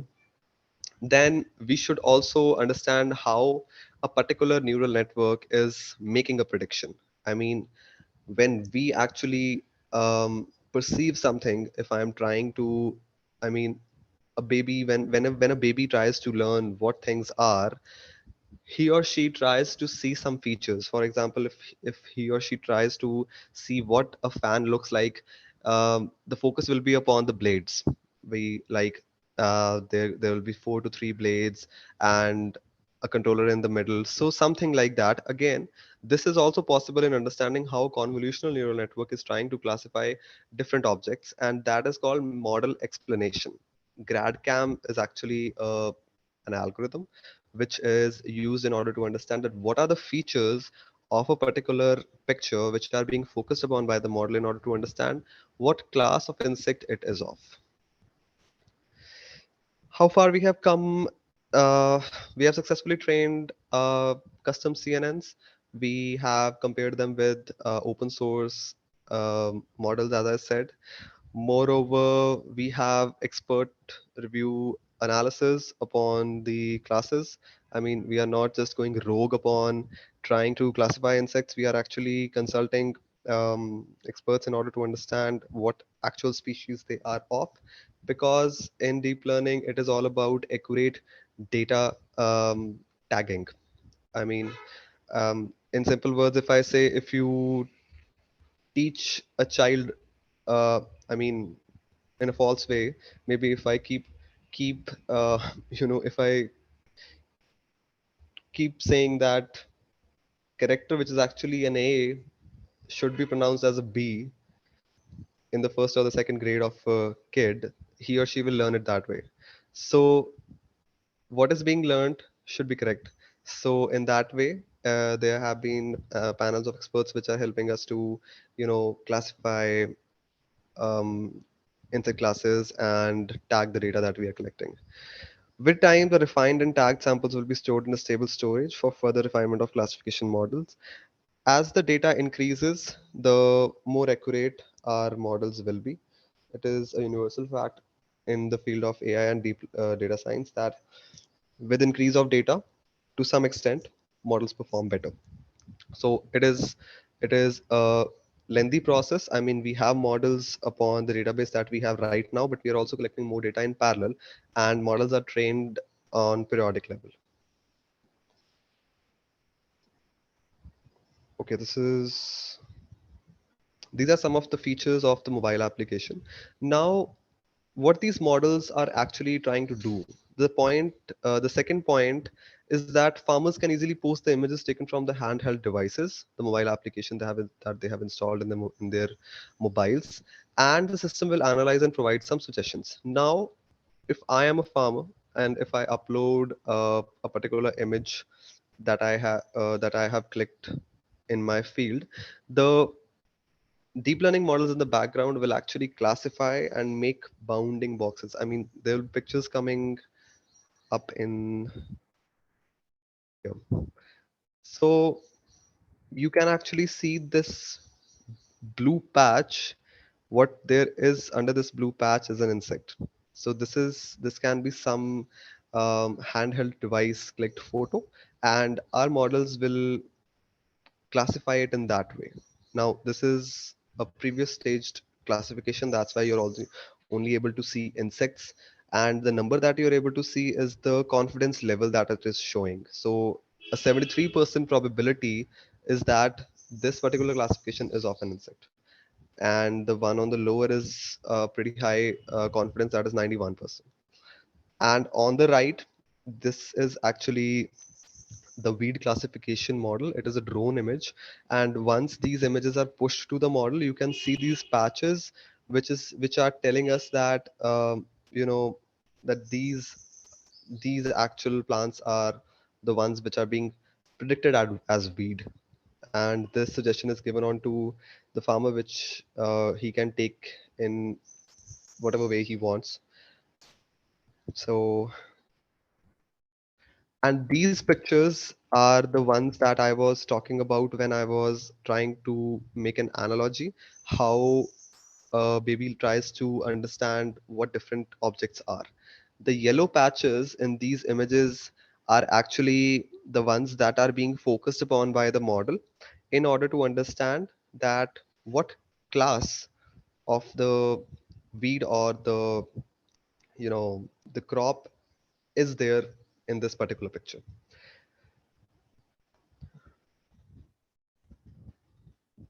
Right. So we have talked about insect classification. We talked briefly about weed classification as well, and these two are interrelated sub modules which go hand in hand, although we have different models trained for different data sets. Here are some of the pictures with the classes as well. As in the previous picture, we just saw that the label is showing insects, but we need to know what classes these belong to. So the picture on the top left is a trichogramma, and these are the one on the bottom right is actually a beetle. So I mean, the aim here is just to give an idea of how the models are working and how they are bringing value to the mobile application. Two modules down, next we should be talking about IoT based data collection. So on the left is actually a live node, which is installed in one of the fields that we are working with. And I mean, it actually looks like this. It has this box in which uh, there is a controller and a transmitter, which actually collects data whenever it is triggered and sends it to a cloud database, which can be accessed by us and can be actually showed into our mobile application. So the overall goal of the inclusion of IoT in our project is to get real-time sensory information from fields to the cloud storage to get the soil moisture, soil temperature, luminosity, hyperlocal weather information, and other values. Um, okay, let's try to understand what is this diagram on the left. It is actually a block diagram. So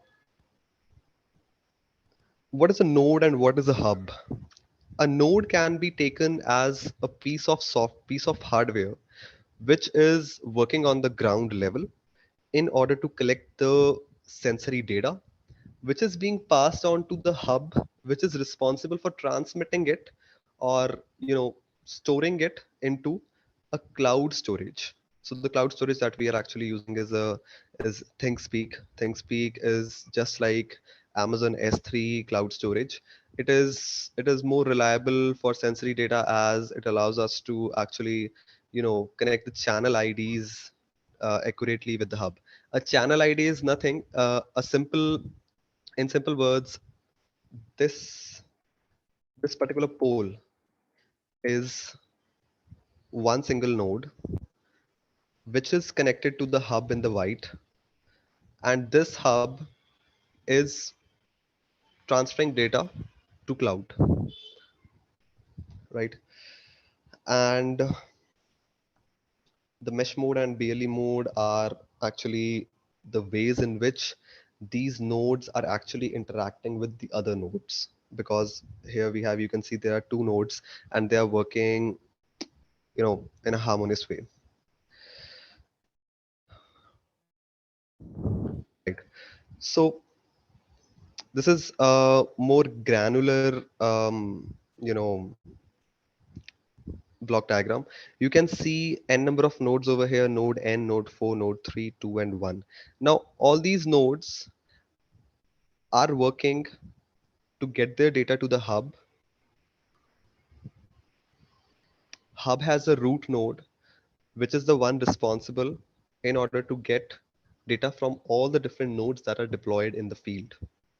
And among all of the data that we are collecting, these are some of the values. These are some of the sensors working in the ground level in order to get data regarding a particular parameter. Like soil moisture sensory data is working with node 1 in order to get the soil moisture, of course. And the BME 680 is actually getting the carbon dioxide level of the soil in which it is planted. So we don't need to go into the depth. We just need to understand that this is more of, a network architecture, which is being worked upon in the field where different nodes are being planted.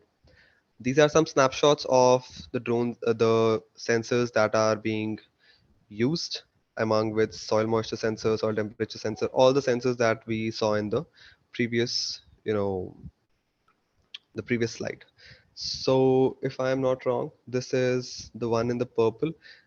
In the middle is actually the BME 680. And this on the right is the node, which is the hub, which is actually collecting all the information from these number of sensors and saving it onto the cloud. Okay, now how is the mobile application actually working with uh, these nodes in order to portray the sensory data? So this rectangular box type thing is actually the mobile application's depiction. The mobile application is working with the cloud only in order to fetch the data that is being saved upon the cloud. And another interaction is with the node in order to understand that where the locations, the lats and longs, latitudes and longitudes of these nodes are, in order to make it um, portrayable to the farmer, so that he can know that what are the areas of his, maybe if he has a huge field, is being monitored by the sensors. Okay, so these are actually the graphs. The dips that you can see over here is when we switched off the sensors, and the continuous lines are actually telling us when the sensors have successfully recorded a particular value. And in the bottom, we can see the lat and the long of the particular sensor where it has been deployed. So this interface is from the ThinkSpeak cloud that we have been talking about. All right, now that we have touched based the three modules that are actually working with the mobile application, now we will be totally focusing upon what are the other features that are available with the mobile application. Although, um, I mean, other than these three that we have talked about. So the aim again to provide a digital platform which extends a sense of community, and in order to be successfully able to interact with the machine learning models that are available in the background. I mean, the user needs an interface where he can easily, without getting overwhelmed by all the technical terms, can use the models that have been deployed. Third point is a holistic field monitoring software. Yes, how it is holistic is that we are actually covering a field using a drone, using the satellite imagery. We are also trying to understand what are the values of the different parameters that are affecting the soil, such as CO2 level, CO2 level, NO2 level, etc. Then we have a chat application for connecting with experts. Again, a sense of community. In the end, an integrated soil health monitoring module, the IoT module that we just talked about. Right. So over here is a block diagram of how the mobile application is working. So the mobile application is actually this block, which is subdivided into two parts. The front end, which is the one with which the user interacts, and this front end is responsible for interacting with the Python-based backend, which works with an integrated database. With we are using PostgreSQL. Other different databases are also available and can be used, although we stuck to Postgres because of its functionality of working with geospatial data as well. Again, this Flask-based backend is also responsible for talking to the machine learning pipeline, which is getting us the predictions over the images that have been uploaded by the farmer. Then we have the S3 bucket. Now, what is the S3 bucket? It is a service which is provided by Amazon, a cloud-based service with tons of GBs of storage capacity, which we can use in order to save all the images that have been uploaded by the farmers. Now, the farmer is uploading images of different crops that he sees, or uh, the drone images that are being seen by the experts. All of these are being saved in the S3 bucket. So what we have achieved, we actually talked about it or talked about this in the block diagram only. The third point is the one which should be emphasized upon. Experts have a dedicated view where rectification of the predictions made by the deep learning models for a particular post can be made, which further is stored in the PostgreSQL database. Now, as I said earlier, the machine learning models are as good as the data that has been tagged. The data tagging is being done in collaboration with experts. Moreover, still, as we saw, some of the predictions are giving a confidence of 73%. Some are giving very good confidence of 91%. Who is there to validate these predictions? I mean, of course, this intervention can be removed in the end once we achieve the confidence in these models, and we have considerable data with us to train these models to that extent where the rate of error minimizes to the least possible. But till then, we have experts who are responsible for rectifying the predictions that are being made by the models in any case. Moreover, um, you know, uh, the solutions that can be provided for the particular pests that are being seen in a particular image that is being uploaded by the farmer can also be suggested through these experts in their dedicated view. The last point, of course, we are trying to increase the yield in the end, so it's more of a repetition. So here we have the different snapshots and the different pages that are there in our mobile application. You have seen the ones on the left. The one in the middle is actually the chat application where a list of, you know, the people that are available with the expertise can be seen, and you can actually also talk to other farmers that are there working in their respective fields. And on the right is the weather monitoring module. In the weather monitoring module, the one, I mean, I hope you are able to see my cursor. Here you can see there's rain written, and we see a graph, a line graph of how much precipitation level has been achieved in some particular days.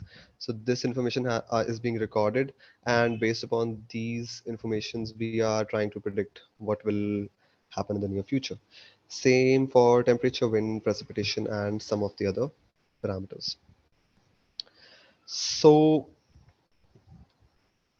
right now, in today's era, automation is something that is being included in every part. Although we have experts which are there for suggesting what should be done in order to get rid of some problem that is being faced, we are also working upon a chatbot in order to provide 24/7 assistance to the farmers.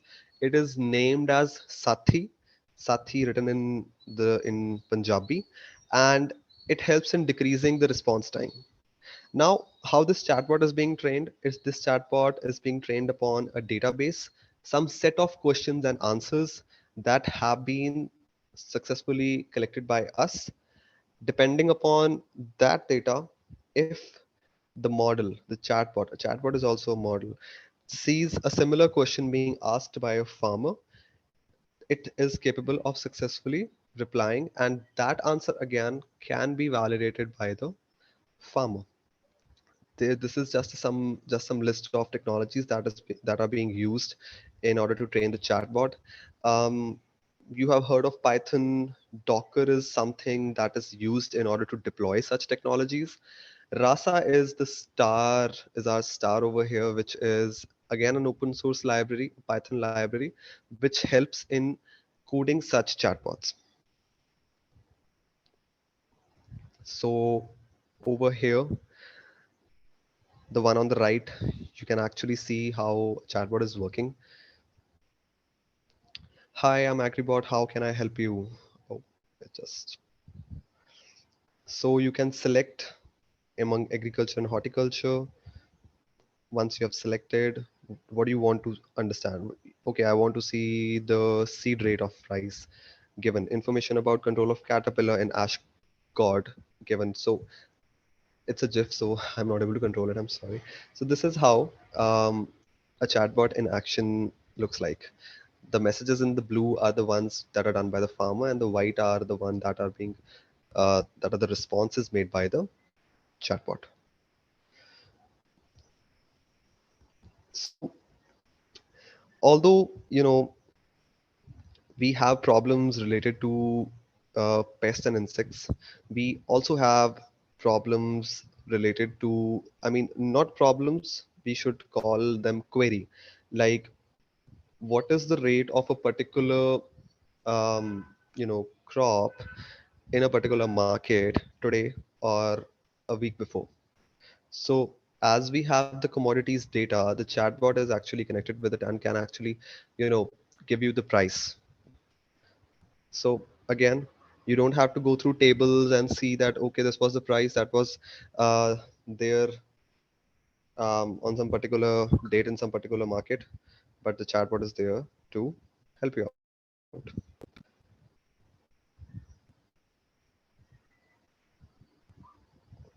So the chatbot team has successfully worked upon the wheat crop and is working towards paddy.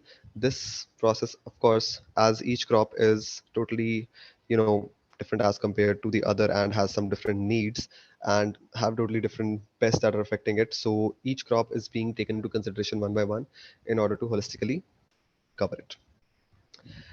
That was all.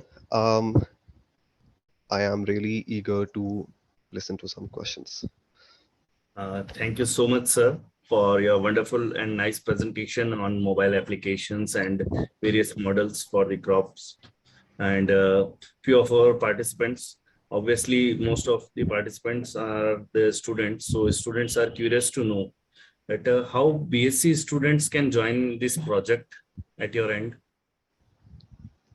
Okay, so Sabut Foundation is a sister company, which actually hosts interns on periodic basis, on 6 months basis. So the applications are actually out for the next batch, and we allow students to work upon this project, although not on all modules, but the ones they are interested in. We can't give access to whole of the data set because some of the data set actually proprietary right now. Once it is open, I mean, of course, you all are there to explore it. This is the way with which you can get associated with this project. Okay, sir. And is this project only limited to the Punjab region? No, not at all. Although we started with Punjab because we are based in Punjab, and there are times when we have to go to the field and we have to, monitor it manually in order to validate different modules that are working around. Once, we have the confidence that yes, now these can be replicated in different regions, we are all there to expand. Okay, sir. And sir, can you please tell us that why adopting of artificial intelligence is such a challenge for the farmers? I'll say the challenge for the farmers would be to go through the mobile application and not the AI, because um, the AI is what we are working upon. We are working upon, and the challenge is for us to portray it in a sensible way that a layman can understand it and interact with it on daily basis with a simplistic interface.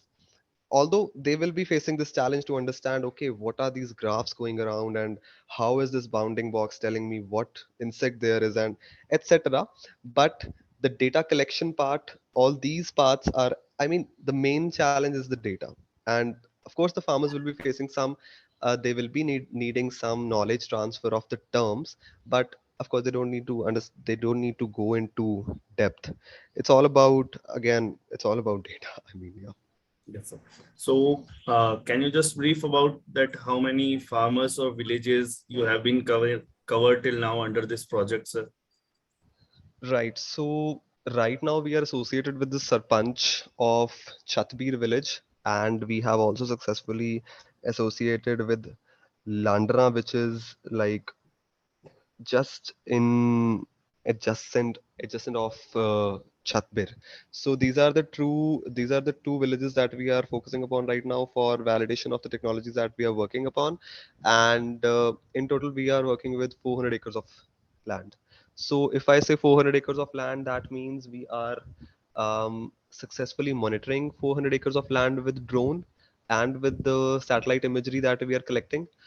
um, but the nodes that we have installed, the IoT based nodes that are only, you know, for the validation purposes only, are associated with a couple of farms only. Okay. And sir, as we know that there are many such mobile applications which we used to promote, and farmers also use them.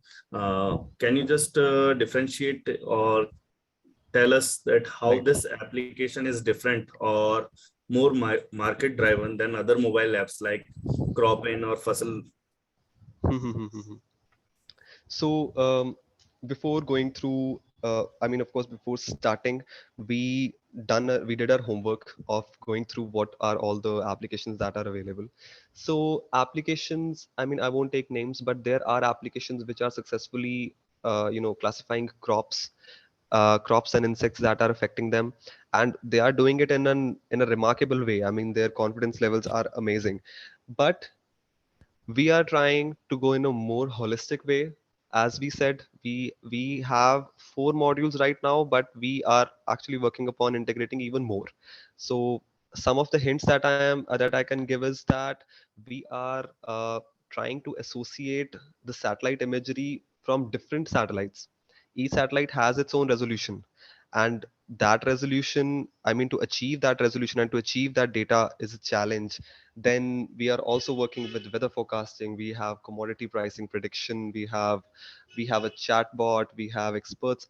I mean, this holistic work had been a challenge for us. It has become the flagship project of Subodh, and this is what differentiates it: the holistic overview, the holistic analysis of the farm through IoT sensors and through whatever way possible is what I think it makes it stands out.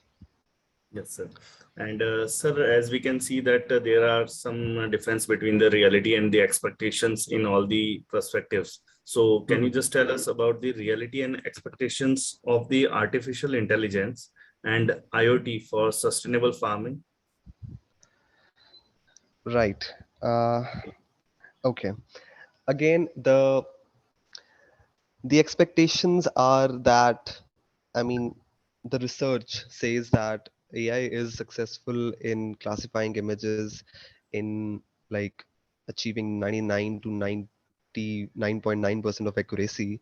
I mean, there are some standardized data sets upon which research takes place, such as Cipher 100 or Cipher 50. And now the models that achieve these accuracies on these data sets have household objects, such as, I mean, I'm sitting in my room and I can think of fan and maybe TV, etc. But when we are trying to customize our own data set, and when we try to collect the data set, the reality hits at that time. The amount of the data set will actually, you know help us to understand how the model will be performing. And not only that, the size of each of the sample, from size I mean, you know when we are trying to train a neural network, all of the images are supposed to be of same size. If they are not, they are made to be of the same size, which distorts some of the images. Now if we collect them in that journal size, it would be of more benefit, but this is not understandable by the user. So the user, when user clicks images and each crops it and makes it into a distorted format, and then the expectation is to achieve an amazing prediction on it, this is not possible. So these are some of the challenges that are there. I think that would be so. Yes, sir. Thank you so much, sir, for your wonderful presentation. And definitely, as you have shared that participant students can also join us as an intern with your project. Yes. Participants are asking, we will share the link as you have shared that it's open now so that they can apply. And thank you so much for joining us, sir. Thank We you. would Thank be you so much glad for hosting me. to see you soon in another trainings. Now, Looking forward for to it. carry on the session with the third session of today's session, I would like to invite Diksha to please take up the session.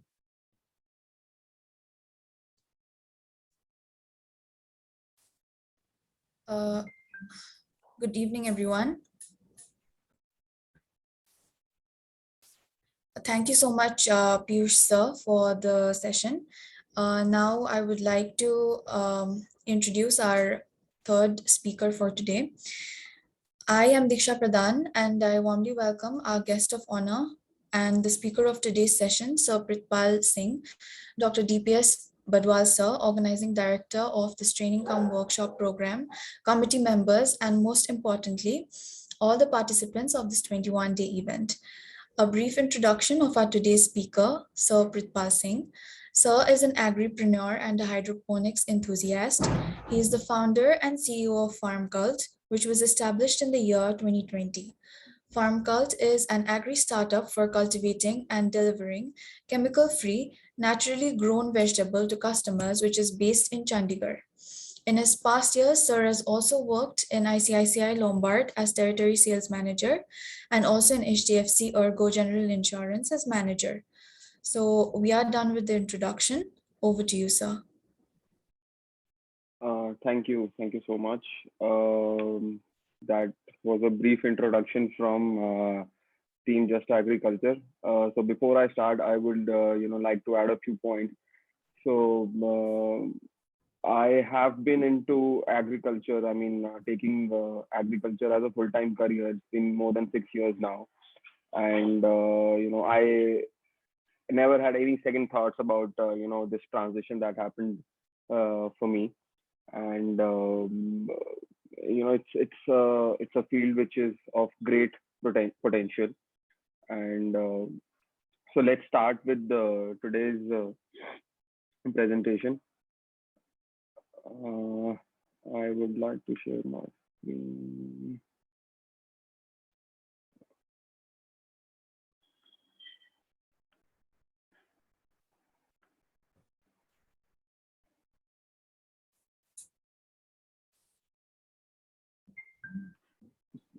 So can you see my screen?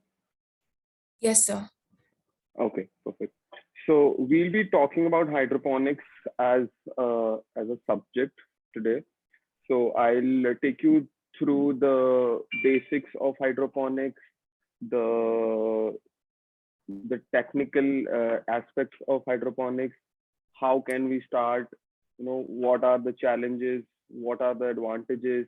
And how can we enter the market with this new technique of farming, which is which is considered as the future of farming, right? So let's start. So what is hydroponics? So hydroponics, the term hydroponics is derived from a Greek word. So it's a combination of two words, hydro and ponos. Hydro means water and ponos means labor or work. So in simple terms, hydroponics means growing plants in a system where there is water and the roots of the plants are suspended in the water using a substrate. So this substrate is usually an inert media which doesn't have any organic property of its own. It is only holding the plant. So there is only water and the roots primarily. So there are a lot of questions as to why hydroponics, right? Why should we transition from our traditional way of farming to hydroponics? So the first challenge that today as growers or farmers that we are facing is climate change, right? As you all know, this year our country has seen the hottest April in the last 122 years. I mean, there is no record before that. So this all these things are taking us towards a risk which is posing on our food security because of climate change. The summers are getting erratic, the winters are getting erratic, the rains are erratic, and all these factors they they hamper the growth of our crops, and as a result of which our profitability and our revenue from agriculture, they are impacted to a great extent. The other challenge that is lying in front of us are the depleting water tables, right? Because of erratic monsoons and the traditional farming that we are doing, which involves a lot of water which is being taken out from the ground. So as a result of which our water tables are decreasing, and also our arable land, or the land which is fit for cultivation, is decreasing by the day. And there are multiple reasons because of which this land is decreasing. So as farmers, we've been using pesticides, herbicides, and chemicals to grow crops and to fight the challenges that are that come from the soil. As a result of which the excessive use, the soil health has depleted to a great extent. So much so that there are places where the soil has become unfit for cultivation. The other factor is that urbanization is taking place, and India is a developing economy, so the agriculture land is decreasing, and again then there's this risk of which this is leading to a risk of food security. It is being expected that by the scientists and by the researchers that by 2050 we'll have thrice the population to feed in the entire world with the same amount of farmers, and with the land getting decreased, right? So this is another reason why we should adopt hydroponics. Labor, as you all know, is becoming a big factor, which is hampering our crop cycles, because there are at times there is erratic supply of labor, right? I don't know, I mean, so I am a full-time farmer, so I faced this issue especially during the pandemic time, right, when there was the first lockdown. So agriculture is something that will not stop irrespective of what's going on. So, but we need to become self-sufficient, that we should transition from the labor-intensive techniques of growing crops to much more automated growing, which doesn't require more labor. Consistency. So with hydroponics, we can use automation, we can use the IoT sensors, we can use the precision farming techniques, because of which we the yield is predictable. We can calculate our crop cycles for the entire year, as a result of which we'll have a consistent supply. So companies or and entrepreneurs who are into hydroponics and who are dealing with B2B clients, the reason why they are able to sustain their relationships is because of this consistency that hydroponics gives. Because hydroponics is done in a protected environment, right? Whether it's an indoor vertical farm, whether it's a poly house, which is temperature controlled. So the exposure of the crops to the outside weather, is eliminated. So irrespective of what happens outside, the crops are safe and they grow irrespective of the weather outside. Right? Optimum use of nutrients, right? If we talk about traditional farming, let's say if we are giving fertilizers in the soil, only 1/3 of that fertilizer is, or even less, is absorbed actually by the crop. So most of it leaches down in the soil. There is some part which gets evaporated by the sun, and only some part of the nutrients actually reach the roots of the plant. Whereas this is not the case with hydroponics, right? Because there are only roots which will take the nutrients from the nutrient solution. So there is no loss of nutrients. As a result of which, this makes our expenditure on nutrients or fertilizers, it is minimized to a great extent. Okay, so now coming to the types of hydroponic systems. So these are the most popular types of hydroponic systems. There is wick system, deep water culture, ebb and flow, nutrient film technology. Nutrient film technology is the most commonly used technique, the hydroponic system in commercial farming, and aeroponics.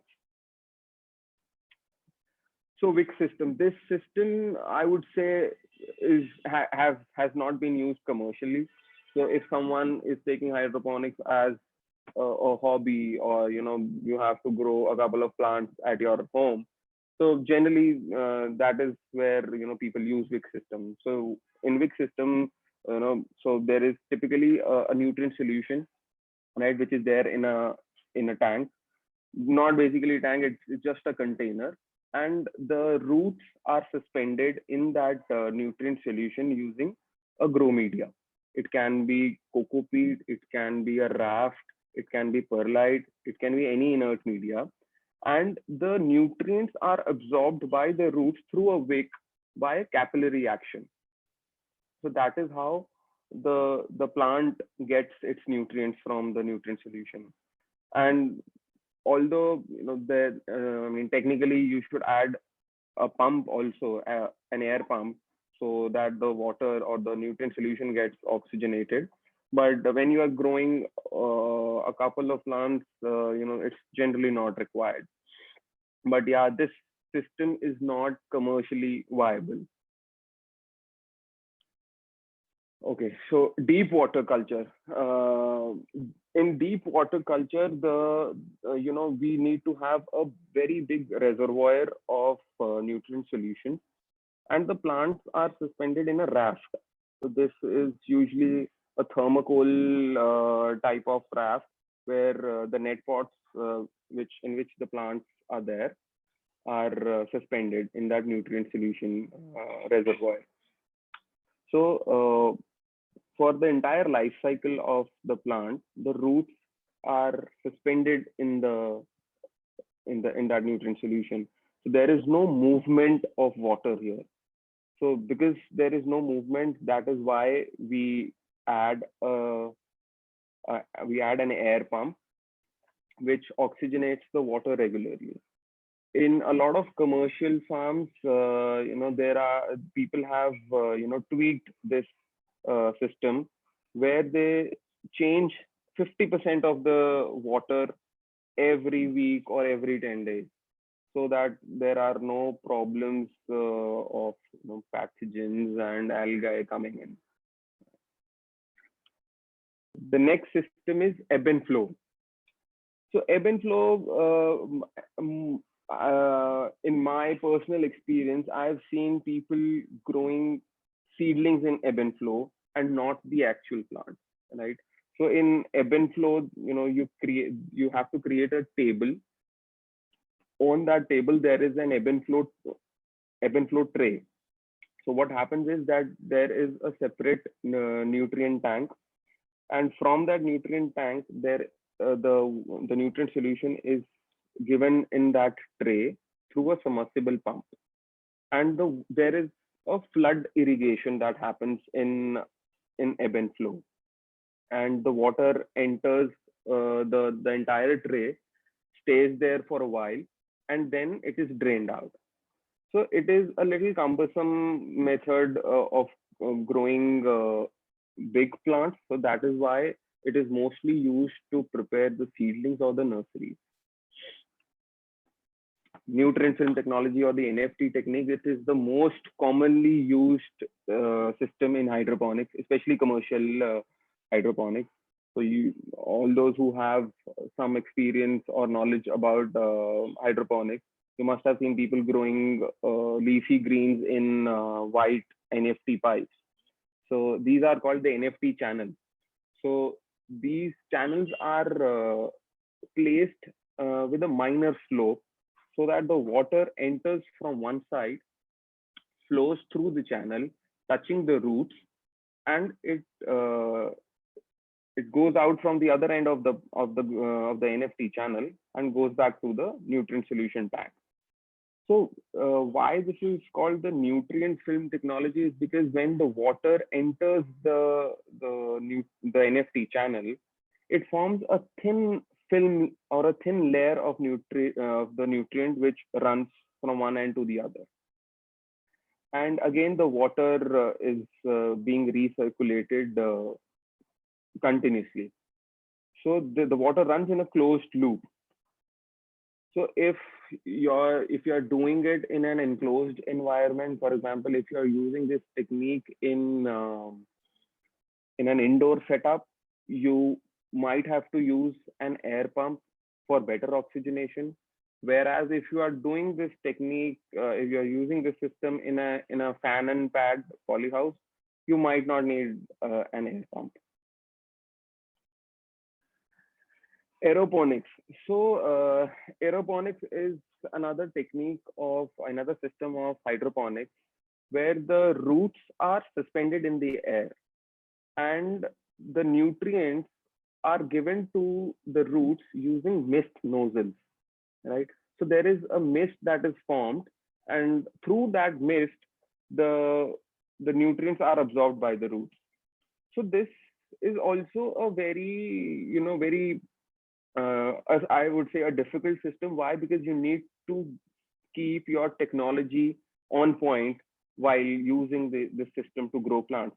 Why? Because if at any point in time there is some malfunctioning of the mist nozzles, the plants will dry out, the roots will dry out, and within a few hours your plants might die. So this system is commonly used for those by those people who are creating who are breeding seeds, or for example potato seeds are being breeded by this technique. And aeroponics is again your technical specifications have to be on point, and the power backup should always be there, that even if there is a power outage, the mist nozzle should not stop working, because that's like the heart of the system in this system. Okay, so hydroponics versus traditional farming. What are the pros and cons, right? In hydroponics, we only use hardly 10% of the water as compared to the traditional farming. The water is recirculated in a closed loop, be it any system. So there is no loss of this nutrient solution, as a result of which we save a lot of water, whereas this is not the case in traditional farming. We usually do flood irrigation, right? Again, that is harmful for the soil, and it's harmful for the plants also, the crops also at times.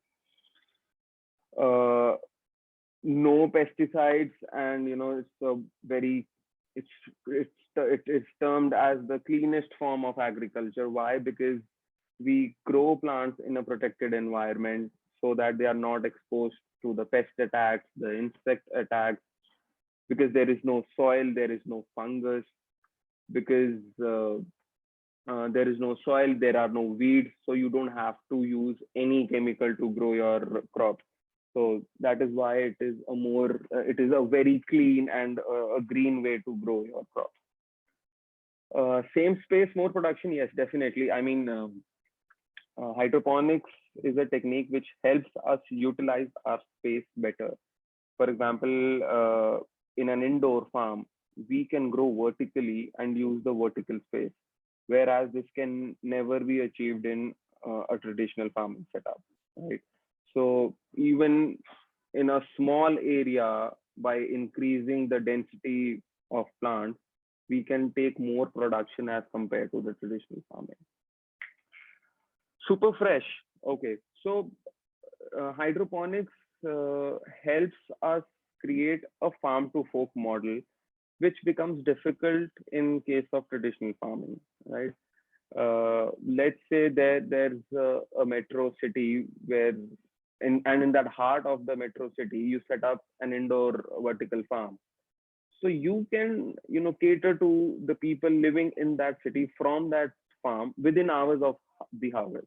So as a result of which, the end consumers, they receive high quality and fresh vegetables at their doorstep within a few hours of the harvest, whereas that is not the case with traditional farming. Why? Because the land where the cultivation is being done are far away from the cities. There are long haul distances between the farm and the end consumer. And in a typical traditional supply chain where the harvested produce first reaches the APMCs or the wholesale markets, then it is sent to the wholesalers, then to the retailers, and by the time the consumer actually buys, the produce has already lost 40 to 50% of its nutrition value and its freshness value. So this is again a challenge that the traditional farming cannot overcome. And reduce food miles, like I mentioned, that there are no long transportations in hydroponics. And also it has been seen that crops grow faster when they are in a hydroponic setup. So the reason behind this is because the roots of the plant, they don't have to fight for the nutrients. What do I mean when I say fight? So for example, in soil, the nutrients are not readily available to the plant. So there are microorganisms which convert those nutrients into a form which can be uptaken by the plant, as a result of which this process is slow. So if I talk about the most commonly taken crop in the most commonly grown crop in hydroponics is lettuce, right? Lettuce takes at least 70 days to harvest in a traditional soil cultivation, whereas it is harvested in 35 days in hydroponic setup. So we can increase our number of crop cycles. Okay, so let's study the plant life cycle. It starts, as you all know, with germination. So when we are doing hydroponics, we need to be very careful about germination because we are not germinating in soil. We need to pick and choose our growing media very carefully. And it also depends on what kind of hydroponic system you will eventually transplant your seedling in. So these factors will determine your choice of grow media for germination. The most commonly used growing media for germination is oasis cube and coco peat. Otherwise, there are rock wool cubes also. Peat moss is there, but the most commonly used are both these oasis cube and coco peat. Coco peat is a very sustainable growing media which is biodegradable. So it is very environment friendly and it's cheap also. And other growing media like the clay pellets or the perlite, right, charcoal, vermiculite, these are usually used to anchor the plant or to hold the plant in the net pot. So once the germination is done, it usually takes 2 to 4 days for the seeds to sprout. And another technical point here is that I've seen people over watering their seeds while germination. So once you put your seeds for germination, you've given the adequate amount of water. Do not water your germination trays till the seeds sprout, because that's the point where the life will start, right? And at that point, the seed has enough amount of nutrients for for it to sprout into the true leaves. So we should avoid overwatering during this phase. So once the true leaves are out, that is when we start giving some water and some nutrients to the seedling. And typically in 15 to 17 days, if I talk about the leafy crops, in 15 to 17 days, our seedlings are ready for transplantation. Okay, harvesting. Depending on the type of crop that we are taking in our hydroponic system, so for example, lettuce takes 35 to 40 days for harvesting. Basil is ready in 50 to 55 days. Spinach gets ready in 40 to 45 days. The first picking of cucumbers should start between 40 to 45 days.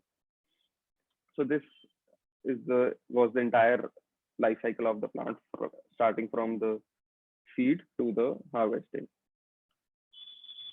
Okay, now coming to the most important part of hydroponics, it's called the nutrient management, right?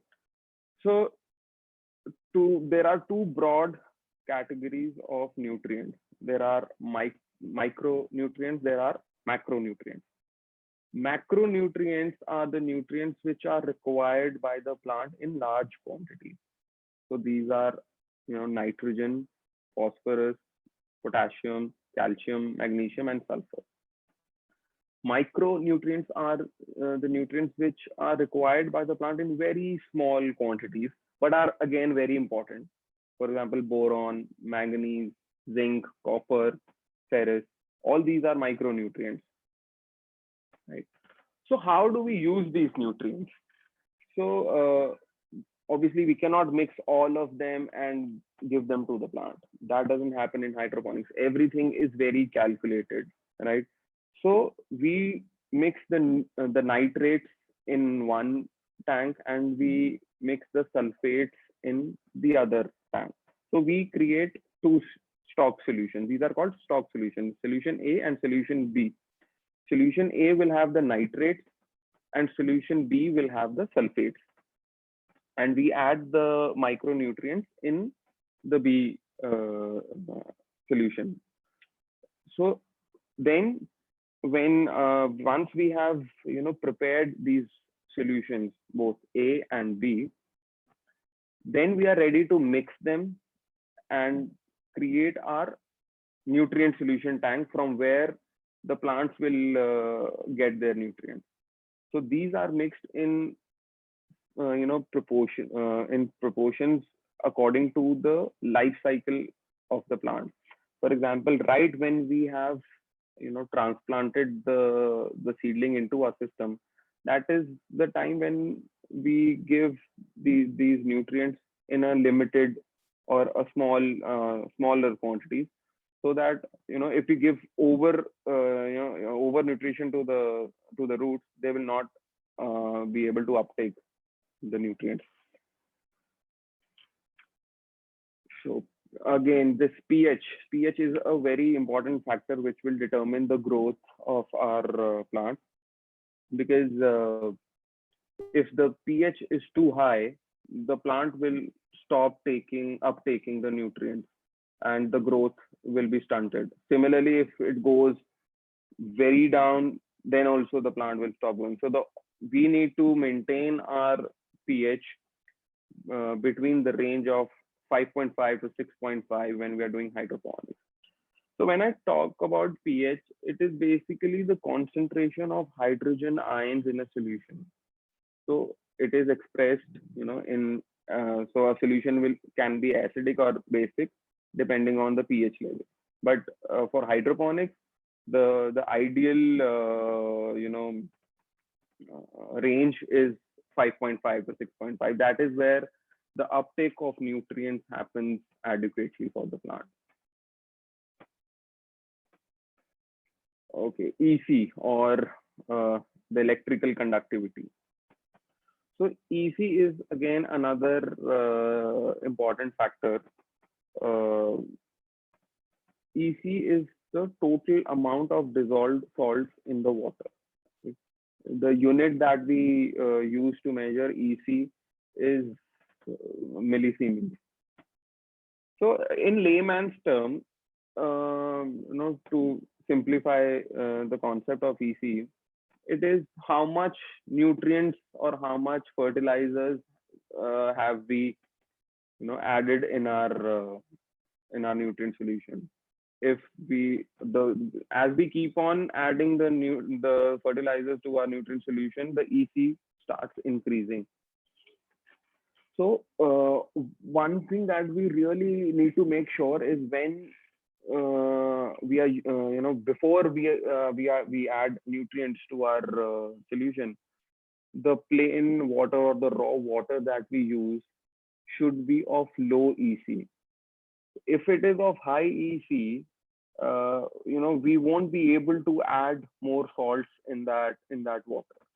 So it becomes very important for us that we use water which has very low EC. So that is why in hydroponics, if the groundwater is having high EC, we filter it through an RO system, so that the raw water that we finally have for our nutrient solution is of low EC. And again, like I mentioned previously, the level of EC will depend on the type of crop and the stage of crop. For example, the leafy crops that we take in hydroponics, the EC should not go beyond 1.5 or 1.6. Whereas in case of the vine crops like cucumbers, bell peppers, cherry tomatoes, the EC usually ranges between 1.7 to 2.3. Again, depending on the stage of the crop. We start with a low EC as we transplant our seedlings in the system, and we keep increasing it as and when the plant is in a vegetative state or a flowering state or a harvesting state. Okay, now coming to the most important aspect of hydroponics, which is sales and marketing. So I believe in hydroponics, this should actually come first. If you are planning to set up a hydroponics farm, on a commercial scale, on a commercial level, you first need to identify your market. You first need to identify where will you sell your produce, because if that is not defined, okay, growing you've achieved that expertise, you know how to grow, but if you don't know where to sell your produce, the entire ROI will go for it off, because it's a very capital intensive project. So in hydroponics, there are a few approaches that we can take, right? So there is B2B, there is B2C, and there is B2B2C. So when I talk about B2B, so this is how we are doing it in our market. That we have tied up with the big players in the region. We have tied up with a few hotels. A few are in the pipeline also. So these, when I talk about the big buyers, they are the ones who are supplying to all the hotels and restaurants, right? So they are not just supplying vegetables, but they are also supplying fruits. So you get in touch with them and you tell them that you will give them consistent supply throughout the year, and they are also very much inclined to tie up with someone who is giving them consistent supply, because all these exotic vegetables that we grow in hydroponics, they are based on they are seasonal, and if someone is giving them this comfort of and this convenience of regular supply, they are more interested in tying up with farmers who are doing hydroponics. Similarly, B2C. So this is very challenging to reach out to the end consumer. To find these consumers, it is very challenging. We are doing this as well. So you need to do aggressive marketing. You might just have to open an outlet in the area wherever you decide to operate. But another another concept that B2C caters to is the farm to fork model. This is becoming popular by the day. People, especially after the pandemic, people have become more aware of what they are eating, how healthy is it, who is growing for them, where is it being grown. And hydroponics, it tackles the challenge of growing right where the population is, right in the heart of cities. So this is another approach that you can take while planning your sales and marketing for your produce. B2B2C, organized retail stores have come up. These are the new age supermarkets which have grocery sections, fruits and vegetable sections, dairy sections. So the picking up of these models has helped our hydroponics growing community. That there has been a consistent demand from these chains. Similarly, there are online aggregators also. Big Basket is there, Amazon Fresh is there. So you can sell your produce through these channels as well. Okay, so now we have spoken about all the advantages and the pros of hydroponics. So let's also look at the limitations of hydroponics. I think the first and the foremost limitation is that hydroponics is a very capital intensive technique. It requires high initial investment, although it's just a one-time investment, but that investment is really high. So this becomes a major entry to barrier when we talk about commercial hydroponics. And second is that it is largely dependent on electricity. So your water pumps, your air pumps, or your machines to control the ambient climate, they are all running on electricity. And if your power supply is erratic, the entire system or your the crops, the risk of crops getting dried out or dying is very high. So there should be a power backup 24/7 wherever you are doing commercial hydroponics, because in India, I think we cannot rely that we'll have a 24-hour electricity supply. And another limitation that we've seen is that there is still very less awareness amongst the end consumers about hydroponics as a concept or as a technique. There are a lot of people who contact us who ask, is hydroponics organic?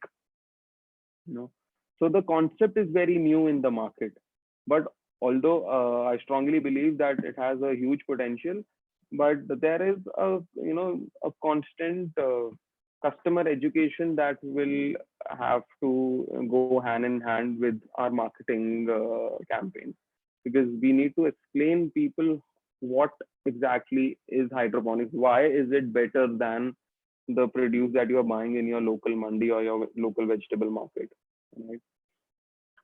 Another drawback of hydroponics is that since there is no soil, there is no buffer. So the soil has a lot of buffer. Even if you don't water your plants for 2 days, the plant will survive. It's not the case with hydroponics. Even if the plant is not given adequate nutrients for a couple of hours, there is a risk of drying out.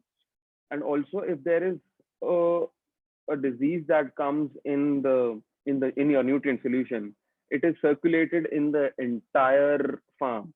So the risk of spreading of diseases is also very high.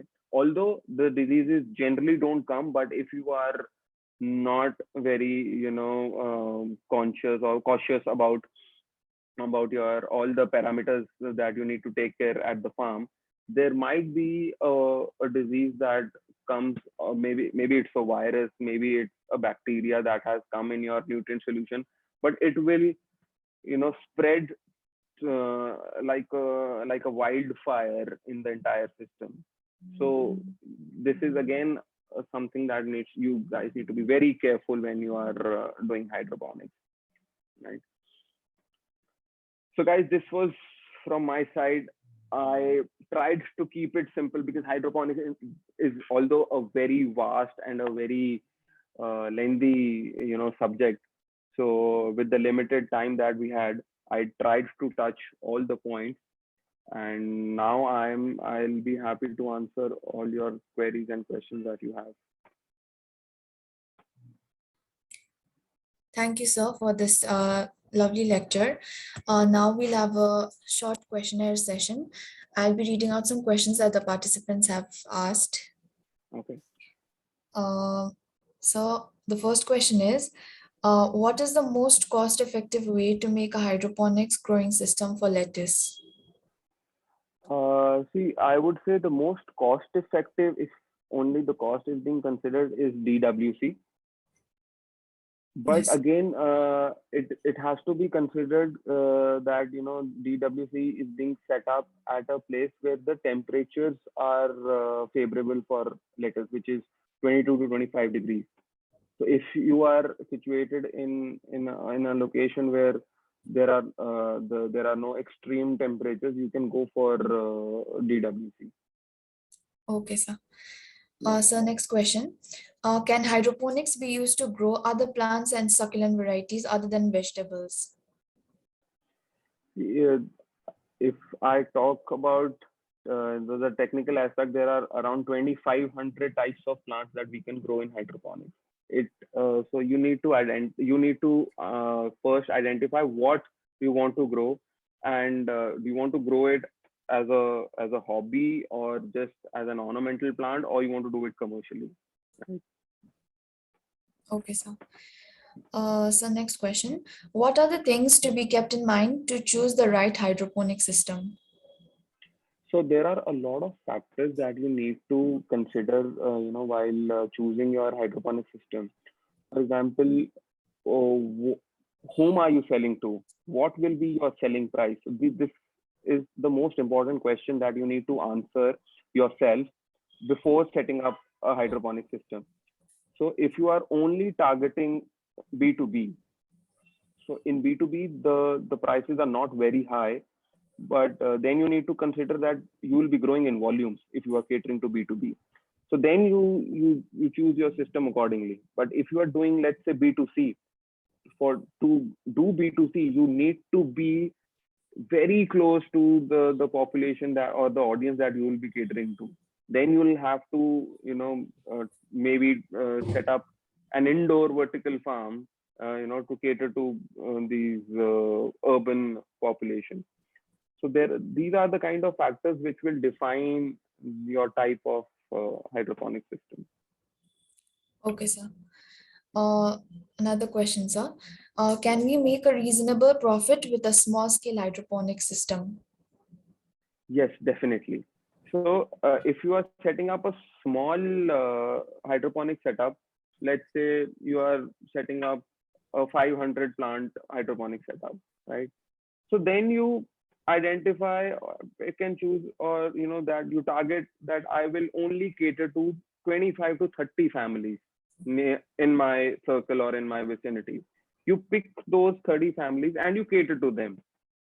So that's how you can generate profit from a small setup also. But Okay. your target audience has to be defined very clearly. Okay, sir. So why is the use of hydroponics farming most likely going to increase in the future? So like I mentioned, climate change is posing a great threat to agriculture today. The land is, the cultivable or the arable land is decreasing day by day.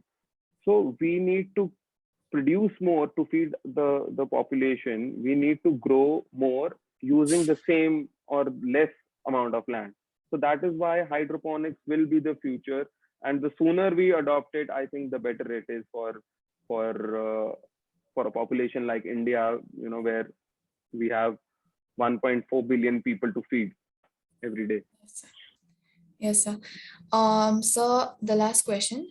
What is the most efficient and the most affordable type of hydroponic system that one can choose? See, every hydroponic system can be made efficient. efficiency is, dependent on what kind of components you use when you are setting up your hydroponic system. If you have the right set of technology at play, the right kind of automation, IoT sensors are there, any system can be made efficient. But when you talk about the cost effectiveness, like I mentioned earlier, DWC is the most cost efficient. But if cost is not a constraint, then an NFT system any day. Because the problems that NFT overcomes, DWC or aeroponics do not. Yes, sir. Okay, sir. These were the questions that were asked. So we will wrap up this session. Thank you so much, sir, for this very interesting and educative session. I hope you had a great time as well, sir. Yes, it was lovely interacting with all of you. Thank you so much for this opportunity. Thank you, sir. Thank you so much. Thank you, everyone, for joining this session.